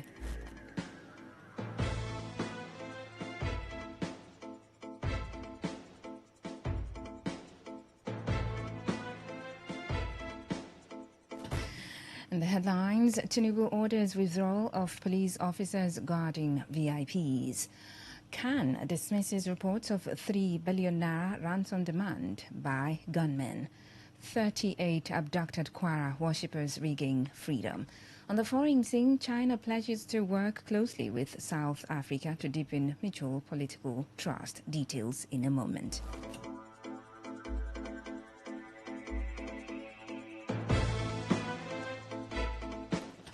And now the details of the news. President Bola Tinubu has ordered the withdrawal of police personnel from VIP security duties. The president gave the order during a security meeting with service chiefs, including the Chief of Army Staff, Lieutenant General Waidi Shaibu, the Chief of Air Staff, Air Marshal Sunday Anneke, the Inspector General of Police, Kayode Egbetokun, and the Director General of the Department of State Services, Tosin Ajayi. A statement by his Special Advisor on Information and Strategy, Bayo Onanuga, shortly after the meeting notes that many parts of Nigeria, especially remote areas, have few policemen at the stations, making the task of protecting and defending the people difficult. The meeting comes on the heels of the waves of abduction and security threats across the country. President Tinubu directed that henceforth, police authorities will deploy their personnel to concentrate on their core police duties. According to him, VIPs who want police protection will now request well-armed personnel from the Nigeria Security and Civil Defense Corps. And President Bola Tinubu has reaffirmed his administration's commitment to address the increasing incidents of banditry, kidnapping and terrorism in the northern region of the country. President Tinubu, who made the remarks at the 25th anniversary of the Arewa Consultative Forum in Kaduna, said no part will be neglected while his government remains vigilant. Represented by the Speaker of the House of Representatives, Tajuddin Abbas, Tinubu acknowledged that the North is facing one of the gravest challenges in its history, ranging from a corrosion of security to a collapse of communal ethics and a distortion of the moral compass that once held its communities together. He admitted that the layers and sophistication of the security crisis inherited by his administration were daunting, but assured that his resolve to end insecurity in the region remains firm and urgent. Tinubu also promised to reverse the long-running economic decline of the North. noting with optimism that the region is on the verge of a major turnaround with the anticipated rollout of crude oil from the Kulmani fields and other emerging oil prospects across the region. According to the president, Nigeria cannot prosper when a key part of its national body is paralyzed, stating that the North's stability is essential to the peace and progress of the entire federation. And the federal government, through the Yayale Ahmed Renegotiation Committee, has convened meetings for tomorrow and Tuesday, November 25, 2025, in a bid to avert the looming strike by the Academic Staff Union of Universities. A National Executive Council meeting of the union is expected to be convened by its leadership. Depending on the outcome of the meeting, the ASU NEC will decide whether or not to embark on a strike. A highly placed member of the NEC made this known in an interview with newsmen in Abuja. The NEC member, who spoke on condition of anonymity, blamed the federal government for allegedly adopting delay tactics. The Federal High Court has dismissed a report claiming that Justice James Omotosho survived an assassination attempt following the life sentence he imposed on Nnamdi Kanu. The court said a blogger posted on Facebook that Justice Omotosho narrowly escaped an attack early Saturday morning, just days after sentencing Nnamdi Kanu to life imprisonment. In response, the Chief Registrar of the Federal High Court, Suleiman Hassan, firmly declared that the report is false and unfounded. He said the report has the potential to cause panic and undermine confidence in the judicial system. The statement, while calling on relevant security agencies and regulatory authorities to conduct a thorough investigation, also called on the general public to refrain from further dissemination to prevent the spread of misinformation. The Christian Association of Nigeria, CAN, Niger State Chapter, has dismissed reports that kidnappers of the 315 students and staff of the St. Mary's Catholic Primary and Secondary Schools had demanded the sum of 3 billion naira before the victims can be released. Chairman of CAN, Niger State Chapter, Most Reverend Bulus Yohana, who is also the Catholic Bishop of Kontagora Diocese, said the gunmen were yet to contact anyone after the incident. He also addressed the widely reported notion that there were intelligence reports before the abduction, stating that they were false as they did not receive any circular. Kwara State Governor Abdurrahman Abdurazak has announced the release of 38 persons who were recently abducted during an attack on Christ Apostolic Church in Eruku, Ekiti, local government area of the state. This was disclosed in a statement by the governor's chief press secretary, Rafiu Ajakaye. The statement highlighted the key role of federal authorities and security agencies in securing the release of the abductees. The governor credited President Bola Tinubu for his hands-on involvement in the rescue operation. He appreciated the president for swift security deployments to Kwara. Meanwhile, a former lead counsel to jailed indigenous people of Biafra leader Nnamdi Kanu, Ifeanyi Ejiofor, has blamed Thursday's conviction of the separatist leader on what he described as amateur legal showmanship and social media theatrics by individuals who later took over the defense. Ejiofor, who led Kanu's legal team for nearly a decade before withdrawing from the case in 2024, alleged that the trial was pushed into a judicial ambush due to the actions of people he called clueless clowns and entertainers in wigs. Recall that Kanu was sentenced to life imprisonment by a federal high court in Abuja after being convicted on 7 terrorism-related charges. He criticized what he described as the encouragement of self-representation and the prioritization of social media content over legal preparation. He stressed that instead of crafting a legal strategy, they crafted Instagram stories, adding that instead of mastering case law, they mastered camera angles. You're listening to the World News on Today 95.1 FM, Voice of the People. After the break, more news, foreign and sports stories. Do stay tuned. Every day, every hour, when the big stories break, depend on our 24-hour news team to bring you the latest. Today, 95.1 FM.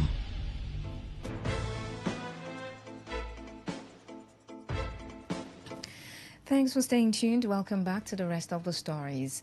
The principal Owa holder in Rumokoro clan in Obiakwa local government area of River State, Ojowo Bekwele Onda, has warned against indiscriminate installation of chieftaincy titles. Bekwele Onda, in an interview with newsmen at his traditional residence in Rukba Kolusi community, warned those parading as chiefs to desist forthwith or face the wrath of the land. The monarch said it is bestowed on the principal Ojowo to approve and perform the traditional installation of any Eze in Rumokoro clan, stating that as a kingmaker in the area, any person who do not pass through the approval of the kingmaker or through the royal family is declared null and void. Ojowo Bekwele Onda disclosed that Eze George Will Ndubisi Amadi from Rukba Kolusi community, Eze Bob Mwobukuroke Mwanwa Nyeweli Elibolo Rike, Eze Obolo, and Eze Sani Ao Jowo have fulfilled traditional responsibilities in line with the chieftaincy installation in Rumokoro clan. No other person. Chief cannot crown chief. It is Ojowos that crown chief, which the principal Ojowo is Ojowo Bekwele Owonda. Any person crown chief in Rumokoro without the people whom I crown chief, they are not a chief in Rumokoro. I, Bekwele Owonda, said that I've crowned chief for Rupakolose by his name, Ndubisi George Hill Amadi, Chapel Bishop in Rupakolose. Elebolo, Bob Chief, Bob Wanwa, then in Rumawolo, Eze Matam, Eze Akos from Akos family in Rumawolo. Then in Awalama, Ukewolo from Awalama. Today FM correspondent reports that Ojowo Bekwele Owonda mentioned that he does not know about the presence of an Eze in Awala community, stressing that he did not participate in the crowning process. He further called on the public and the people of Rumokoro clan to ignore the purported installation and the announcement of one Eze Orwell Ogudua Owonda. The Abual Kingdom Youth Congress has dismissed claims of alleged usurpation of powers by the President Godspa Itode Eze, stating that the body was duly for the sole aim of unification, peace, and development of youths in the kingdom. The Youth Congress General Secretary Alexander Ozu described Monday MacDonald and his group as detractors aimed at destabilizing the already existing peace, warning that as a legal body under the National Youth Policy of Nigeria 1983, they will not be involved in illegality. He, however, noted that a vote of confidence was not passed against Itode Eze, as they affirmed his leadership style of inclusivity and development. This set of persons are not registered members of Abua Kingdom Youth Congress. They are factional IYC chapter of Abua who claimed they are the real IYC, and we are having issues with the real elected IYC chairman, Abua chapter. So for the sake of peace, Ambassador Comrade Itode Eze called on them to settle the matter, but they dubiously disagreed with the verdict of the settlement. Consequently, they decided to come after Comrade Itode Eze. Even the LJ chairman, the DPO in Abua, the DSS boss in Abua, are aware of this, their IYC settlement. On their part, the Chief Security Officer of the Youth Congress, Akie Odimo Aseneme, and the Public Relations Officer described claims against God's Power, Today Eze, as baseless, as they called on relevant security agencies, paramount rulers, opinion leaders, youths, women and elders of the kingdom to intervene to ensure that the move by McDonald-led group does not hinder peace and development in the area. The so-called imposters were factionized IYC in Abua Udua, who came to set crisis. But God brought our amiable youth president of Abua Youth Congress, Today Eze, who brought peace among the two factions. The chairman of Abua Udua was there, the DPO of Abua. But these so-called imposters are here to cause crisis because their work in Abua is to set confusion. So I want to tell the public that they should disregard whatever they've come on air to say. Today Eze's tenure has not elapsed. The information peddled by these imposters who claimed to be the board of trustee of the Abua Udua Kingdom Youth is baseless and should not be relied upon. These miscreants who are seeking to reap where they did not sow are in reality a faction of the Abua IYC. Moving on, commercial drivers and tricycle operators have again clashed with the National Union of Road Transport Workers over refusal to join the NURTW. Chairman of Drivers Welfare Union of Nigeria, Christopher Ezeali, in an interview with Today FM, expressed worries over alleged incessant seizure of tricycles by the members of the NURTW Oyibo branch. Ezeali decried constant harassment and intimidation as he noted the freedom of association, which he said is being denied at the road transport workers in the state. He further called on the Ministry of Transport, security agencies to intervene to avoid loss of lives. I totally condemn the aggressive attack by the National Union of Road Transport Workers, OYIBO, tricycle executives, by using thugs to overpower and impound the tricycles that belongs to members of Commercial Drivers Welfare Association, CDW, yesterday, just because some tricycles drivers voluntarily joined the association. It is provocative for the NURTW to take law into their hands by cleaning off our union name and emblem on the tricycles that voluntarily joined with us. Please, I call on the Commissioner of Police to intervene, because if this act is not checked and stopped by the security agents, it might lead to a clash. Moving on to the foreign scene, China has pledged to work more closely with South Africa to deepen mutual political trust between the two countries. Premier Li Qiang made the comments after meeting with President Cyril Ramaphosa in Johannesburg ahead of the G20 summit. He passed on cordial greetings from Chinese President Xi Jinping, noting the long-standing strong friendship between the two countries. Li said Beijing was willing to work with Pretoria to safeguard the multilateral trading system and promote the early implementation of zero-tariff treatment for South African goods. It said it was ready to expand cooperation across a wide range of fields to better promote the common development of both countries and Africa as a whole. Ramaphosa, on his part, appreciated China's support for his country's economic and social development, saying South Africa was ready to deepen cooperation.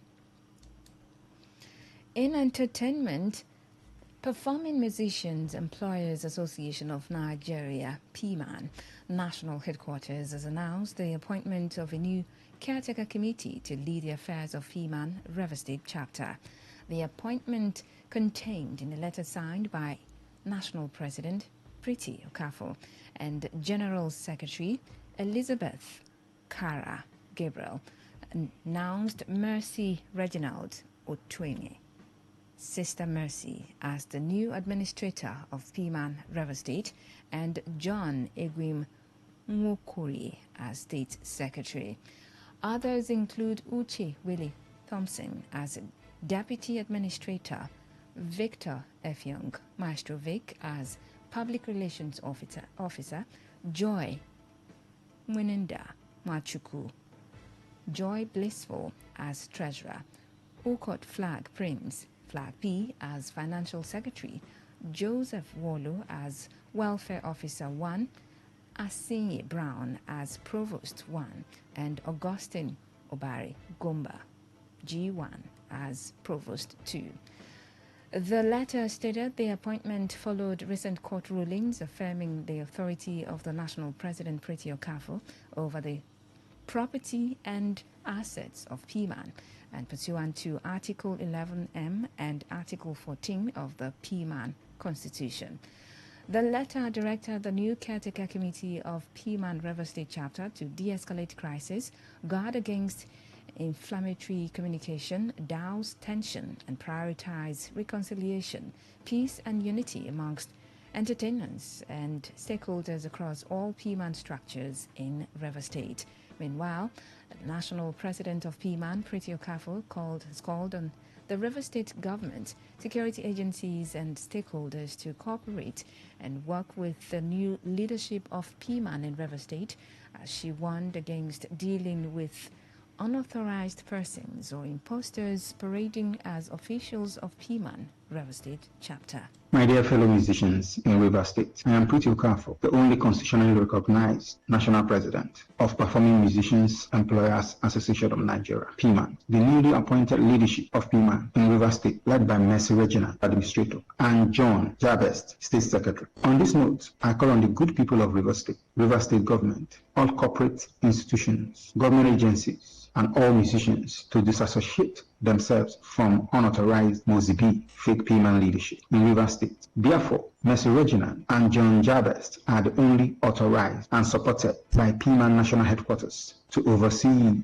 the affair of PMAN in River State. Our victory at the court is a victory for Nigerian musicians.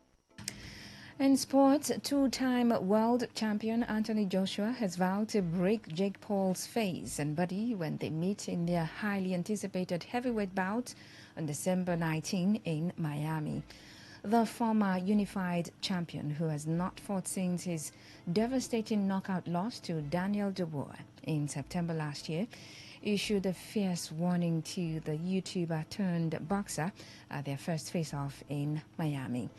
The 8-round heavyweight bout, which will be streamed live on Netflix at the Kaseya Center, has generated significant attention due to the size and experience gap between the fighters. At the face-off, the 6'6" Joshua towered over the 6'1" Paul, but he remained defiant. Paul, who is leaning on belief and a game plan built on speed, angles, and discipline, called Joshua one of the best heavyweights ever. To end the news, here's a summary of the major stories. President Bola Tinubu has ordered the withdrawal of police officers guarding VIPs in the country. The Christian Association of Nigeria, CAN, Niger State Chapter, has dismissed reports that kidnappers of the 315 students and staff are demanding 3 billion naira ransom. We told you that 38 abducted Kwara worshippers have regained their freedom. On the foreign scene, you also heard that China has pledged to work closely with South Africa to deepen mutual political trust between the two countries. And that's the news as edited by Sandra Kenneth. For comments and inquiries, please call 0818-389-2850 or send your emails to news@todayfmlive.com. You can read our stories on www.todayfmlive.com. Follow us on Facebook at Today95.1fm, on Instagram and X at TodayFM951. You can also join our YouTube live at Today95.1fm. I am Faustina Uputu. Good evening and thank you for listening. Today's news, today's entertainment, today's sports, today's issues, today on Today 95.1 FM, Port Harcourt.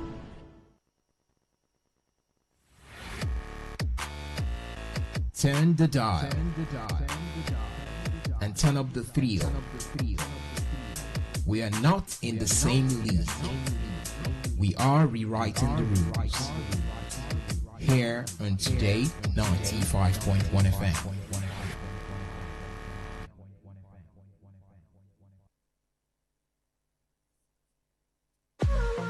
What's a successful business without sales? And what is sales without an audience? Well, do you know that you can reach 8 million listeners across 6 states in 2 geopolitical zones all at once? How? With Today 95.1 FM, you can get millions of people to know about your business. And what does that mean to you? More sales. Call 081 389 2850 now for more information.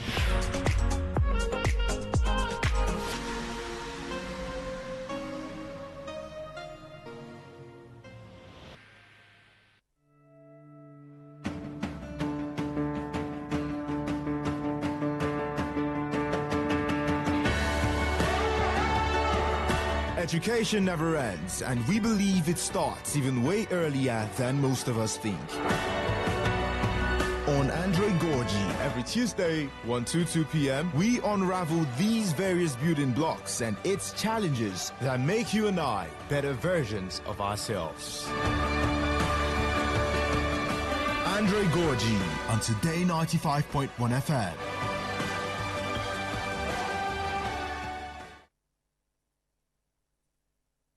Get ready to feel the rhythm, the groove, and the true vibes of Africa. This is not just music. This is high life. From the legends to the latest, we're bringing you the best of palm wine grooves, jazzy horns, and soul-stirring melody.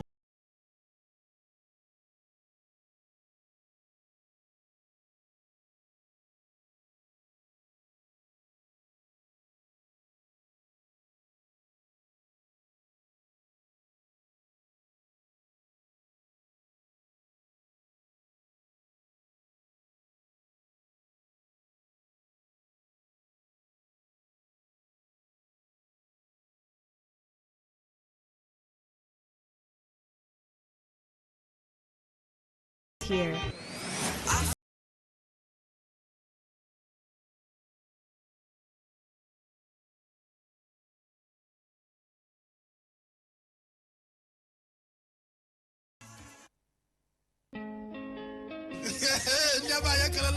Wetin dey happen late? They say wahala dey finish. Na this one wahala be like bicycle. They just dey Wetin dey happen? Wetin dey happen? Wetin dey happen? Now for Today 95.1 FM, 5 p.m. Monday to Friday, bomb kwem. Now here you go here. Wetin dey happen for Niger and Obodo the world. Now that time where we dey bring you ogbonge story them, we go shock you. You go wonder say na person do like this. Now so we dey bring am come give you acid the hot. Now where we dey find way to sweep this country? Don't run. You go stay abroad. You dey chapa. You say this one. No worry. When time I reach, I'll say I want to take. Make I see where they go. Homeland is homeland. Me, I go open gate for them. Now me go be get man at that time for airport. Wetin dey happen? Make you no miss Mazi Ike God Ike Nwachukwu and MC Kuro for Wetin dey happen. You go enjoy yourself. No forget to say woman dey chop our recharge card woto. I don dey tell una say this place na education center. As you sit down here with us from Monday to Friday, you go enjoy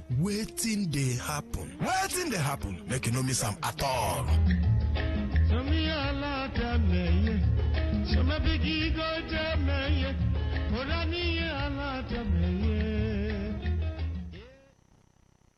This is your premium talk radio to Today 95.1 FM.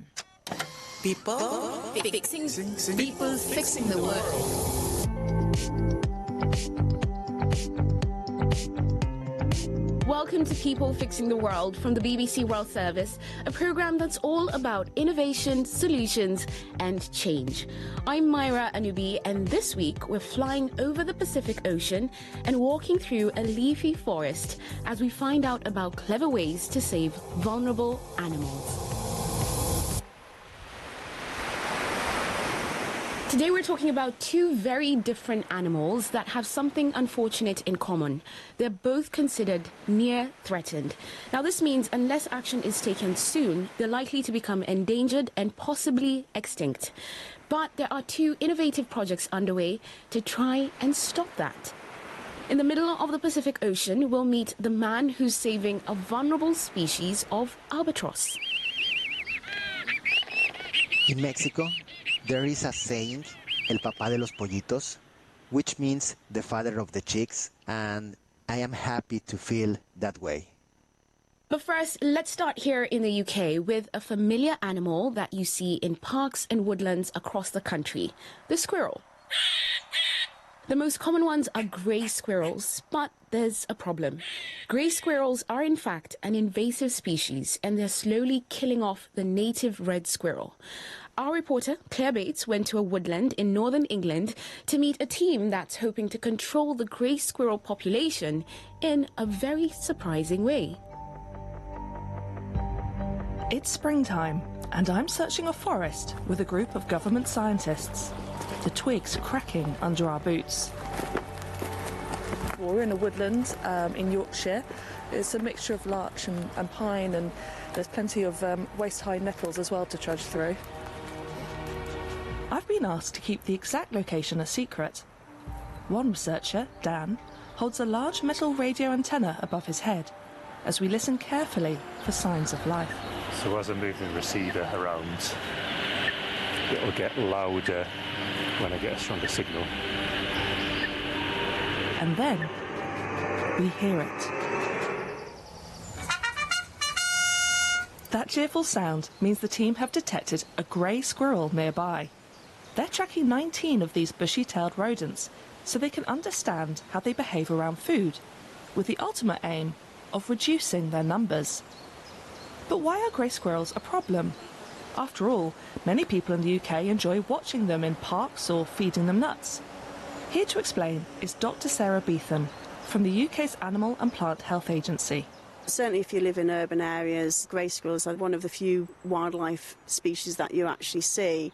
But unfortunately they do cause a lot of damage to our biodiversity, and grey squirrels damage trees. Grey squirrels were introduced to Britain from the United States in the 19th century. They were brought over by wealthy Victorians who thought they'd look pretty in their gardens.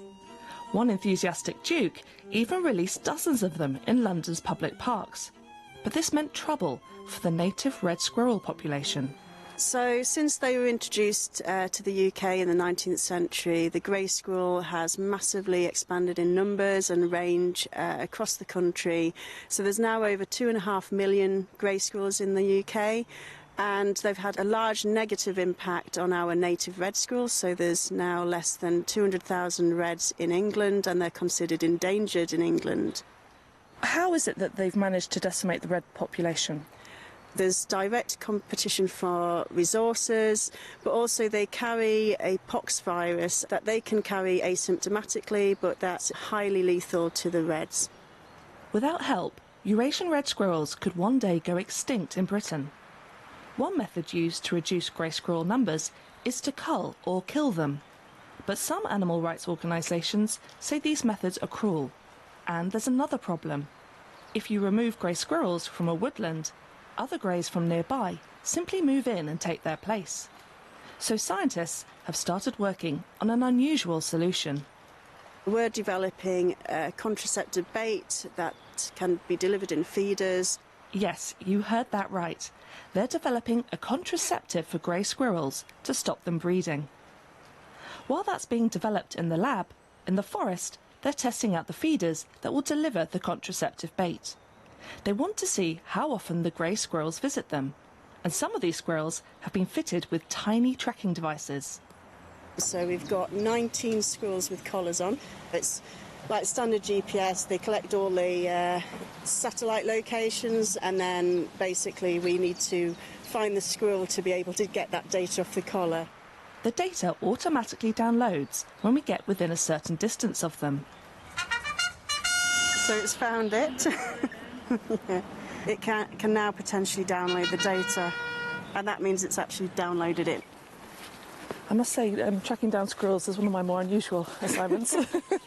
The reason why we're doing this is to look at how their movement behaviour changes when we actually deploy a contraceptive feeder. At the moment they don't have contraceptive in them, they've got our bait. We'll see how far they come from to actually access the feeders. So what's the plan now? We found 2 squirrels, we've downloaded the data. So now we're going to look at the feeders. Great, well show me the way. Okay, so set up on a wooden stand, we've got this metal box. These are the feeders that we've developed that will in future contain a contraceptive bait. So you can see they have a bait compartment. Oh yes, okay, so it's like a little tin. Yes, we have a door which has a weight on it, so it's a 70-gram weight that would allow the squirrels to access the bait but keeps out smaller animals such as mice. And just in front of the stand there's also a trail camera. The feeder actually records that the door's opened, so then we can look at the camera and see who's actually accessed the bait and make sure it's only squirrels that are able to do it. We've done this trial in 14 woods now. And we've recorded 5,000 visits from grey squirrels to these feeders and 8 visits from mice, but they can't open the door. They've also microchipped some of the squirrels, and their visits are logged by a reader attached to each feeder station. We can look at how many times it visits a feeder. We even can see how much bait it takes on each visit because the feeders have weighing platforms. Once the team know how much bait the average squirrel takes, they can work out how much contraceptive to add to the feed. Luckily, grey squirrels are very opportunistic. They'll readily use our feeders. So we know in most of the woodlands we've managed to deliver bait to at least 60% of the population. We also know that females are just as likely to feed from feeders as males, and that's important because we need to be able to target the breeding females for a contraceptive to be effective. So why a paste? Why not some seeds or something? So squirrels are well known for caching their food. So what does caching mean? Sort of burying. So we didn't want something they could take away, put into the environment so that other animals could access it. And why hazelnut? So the squirrels just love hazelnuts. So we tested them with peanuts, jam, other kinds of foodstuffs, but hazelnut came out on top in terms of their preferred bait. So hazelnut paste is the meal of choice for a grey squirrel then? Yes, definitely. I've got Claire Bates, who brought us that report with me in studio now. And Claire, the first thing I have to say is I've learned something new today. Squirrels love hazelnuts. They do indeed, yeah. But most importantly here, Claire, this is very odd. The idea that contraceptives can be used on squirrels. I only ever hear about them with people. Yeah, it is quite an unusual idea. But when I looked into it, I found there are actually quite a few examples of contraceptives given to large animals to control their numbers. Okay. So kangaroos in Australia, for example. But that's usually done through an injection using a dart gun from a distance. And you couldn't really do that with squirrels, which is why they're looking at their food instead. Okay. The other thing that I'm wondering about, they're trying to save the red squirrels, right? But what's to stop these red squirrels from getting into the feeders and eating the contraceptives? Yeah, that's a really good point. Well, the feeder that I saw with the weighted door, they told me that's only going to be used in areas where there are just grey squirrels. But they have designed a different feeder for the areas where you've got grey and red squirrels living near each other. And that one will only open for animals that weigh over 450 grams. So that will allow 90% of grey squirrels in, but no reds at all, because the reds just aren't heavy enough. Right, okay. So, I mean, the big question here, does this squirrel contraceptive work? Well, it has been shown to work in the lab, but it's still a few years away from being used in the real world. I spoke to Bex Pinkham, who also works at the Animal and Plant Health Agency. I grew up in Northumberland where there is still little pockets of red squirrels, and I remember there being red squirrels around when I was a kid, and they've been gradually replaced by grey squirrels as time goes on. Bex has been developing this contraceptive that works on the squirrel's immune system. We're trying to develop an oral contraceptive vaccine that causes the body to create antibodies against their own reproductive hormones and essentially shut down the reproductive system. What kind of hurdles are you having to overcome? It needs to be still usable after a couple of days. The squirrels might not find those feeders immediately, so it needs to be environmentally stable. How are you making sure that it actually gets into their bloodstream? Because presumably there's lots of stomach acid that could kind of destroy the contraceptive. Yeah, definitely. That's a really good point. So we've got things like pollen spores, which we can use with the vaccine, which delivers it down into the gut. Oh, so it's in like a kind of a capsule made from like plant material, effectively? Yeah. So can you tell me what kind of success you've had so far in terms of trials and pilots? Mostly we're working in rats as our model species at the moment. We've shown evidence of infertility from voluntary uptake in a feeding bottle. And so what will the next few steps be? So what we want to do is we want to improve the formulation so that we get a really consistent response. And once we've got this proof in rats, we want to tailor that dose to squirrels. I hear hazelnuts are the food of choice. Yeah, definitely. Squirrels go completely mad for hazelnuts. I should just add their aim is to create a contraceptive dose in the feed which will work for about 6 months to a year, and that's to cover the squirrels' breeding seasons. Claire, you have to admit, it sounds like a lot of work going into squirrels. Yeah, it is, but in their defence, I mean, red squirrels are a bit of an iconic native species in the UK, which they're keen to protect. And the red squirrels also evolved with the woodlands here, so they play an important role in dispersing seeds and nuts. I mean, meanwhile, the grey squirrels are doing damage. You know, they're stripping young trees of bark, leaving them vulnerable to disease and so on. Plus, one day, they are hoping that this treatment they're developing could be applied to other small species that are causing a nuisance. Right. Well, Claire, as we are in the world of squirrels, I hope that this will not be a hard nut to crack. Let's hope not. Thank you for what we've heard today. Thanks.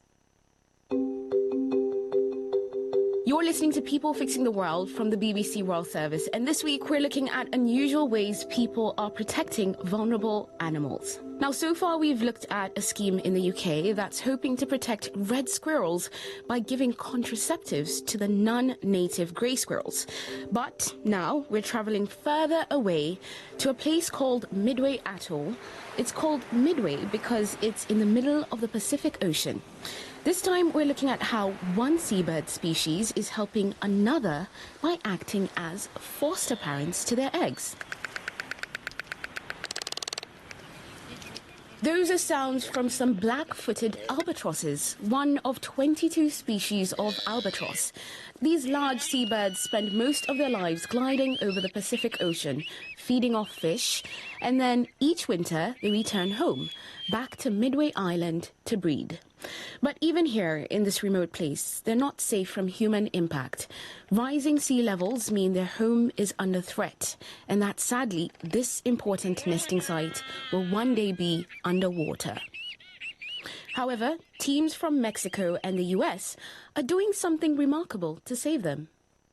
Hi, my name is Julio Cesar Hernandez Montoya.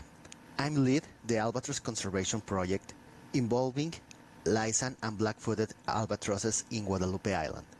Dr. Montoya is a man who's dedicated himself to saving these birds. Es una especie espectacular. It's a spectacular species. The wingspan is over 2 meters wide, and they have the ability to stay in the air for months, only landing to feed. Some of them can live up to 40 or 50 years, and they form very close social bonds with each other.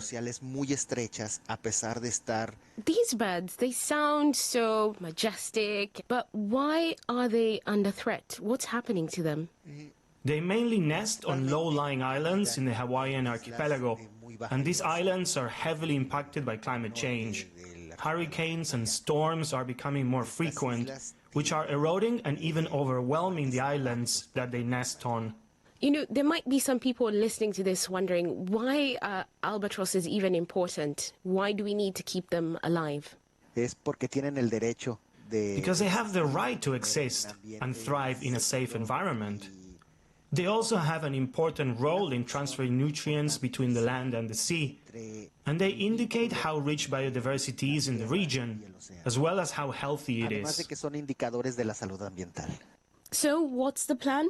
Well, the simple answer is to encourage them to move and set up a new colony somewhere safer. And they do have the perfect place for them to go. Guadalupe Island, off the western coast of Mexico. Guadalupe Island is more than 1,200 meters above sea level and experiences far fewer storms and hurricanes than Midway. It's also less exposed to plastic because of the ocean currents. Dr. Montoya has worked in conservation on Guadalupe Island for 20 years. He's part of an organization called Grupo de Ecología y Conservación de Islas.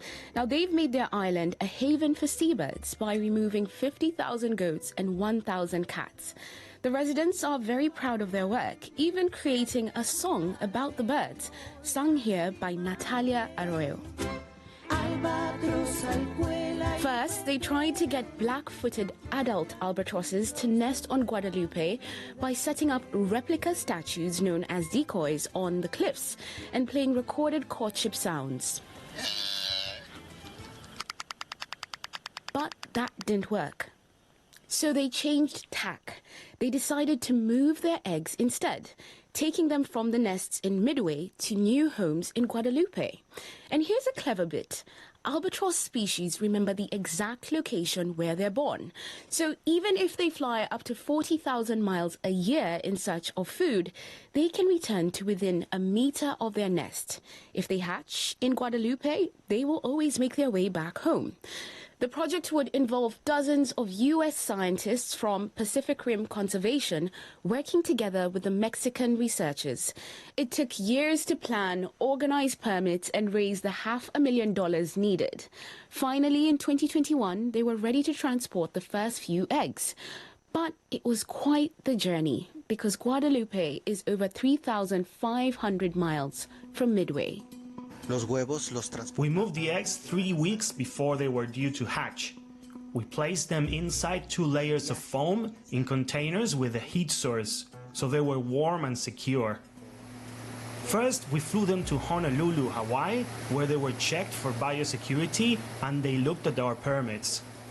Then we took them on a commercial flight to San Diego, where the boxes were put on passenger seats next to our ecologists. After that, we flew to Tijuana in Mexico and then took a small plane for the final flight to Guadalupe. We had to drive for 4 hours to the south of the island. We often had to get out of the car to carry the boxes over the uneven terrain. We had to walk as if we were floating, as we were carrying something very precious. This precious cargo was taken to the nests of another albatross species on Guadalupe Island, called the Laysan. Dr. Montoya and the team had been watching the colony for some time and were able to identify adult Laysan that had lost their own young. They placed the black-footed eggs in the Laysan nests with the hope that they would be able to look after them. We were worried whether the eggs would be accepted by the Laysan foster parents. But we were grateful that they were well received and they raised the chicks as if they were their own. We also helped out the foster parents by giving the chicks extra feeds. The truth is, you're actually taking eggs away from another albatross. Do you feel bad about doing this? Yes, definitely. When you take an egg from an albatross on Midway, you feel the sadness of taking them from the parents. But if you don't, then the next day that egg could be washed away and die. So while you feel uncomfortable, you know it's the best thing you can do for that egg. Every year they moved more eggs, and by 2024, 127 black-footed chicks had successfully hatched and flown the nest. You have so many albatross chicks and eggs that are growing. How does it make you feel to see the success of this project? You feel 2 different emotions. You feel joy because they've survived and will continue their life on the ocean. But you also feel sadness as you're not sure of their future and if you will see them again. Usually, albatrosses spend their first few years out at sea before returning to the nest, so the scientists had to wait anxiously to see if any would survive and make it back.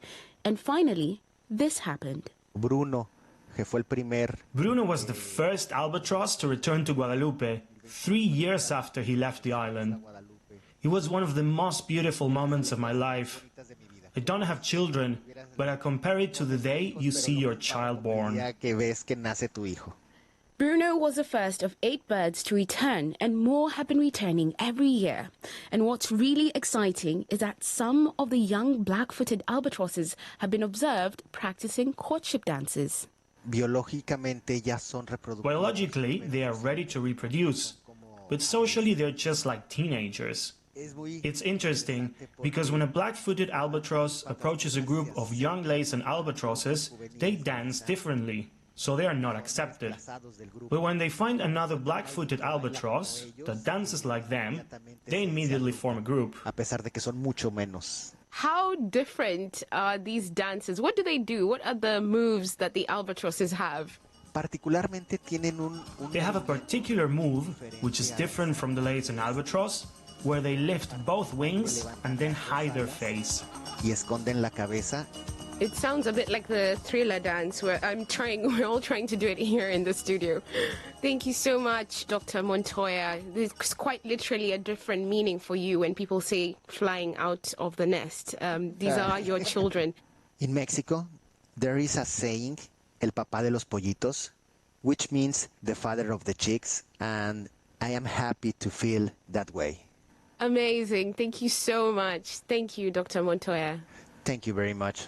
The team on Guadalupe Island hope these young black-footed albatrosses will start breeding and establish their own colony over the next few years. And it's something that we might just be updating you on.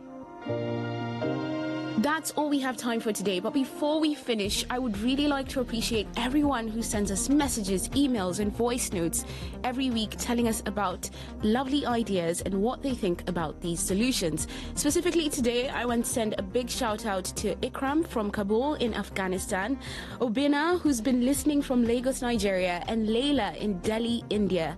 Thank you very much. We see your messages and we appreciate you all. If you'd like to reach out, you can always send an email to peoplefixingtheworld@bbc.co.uk or send a voice note to the number +44 8000 321 721. And join me again next week as we meet more people who are changing our world one solution at a time.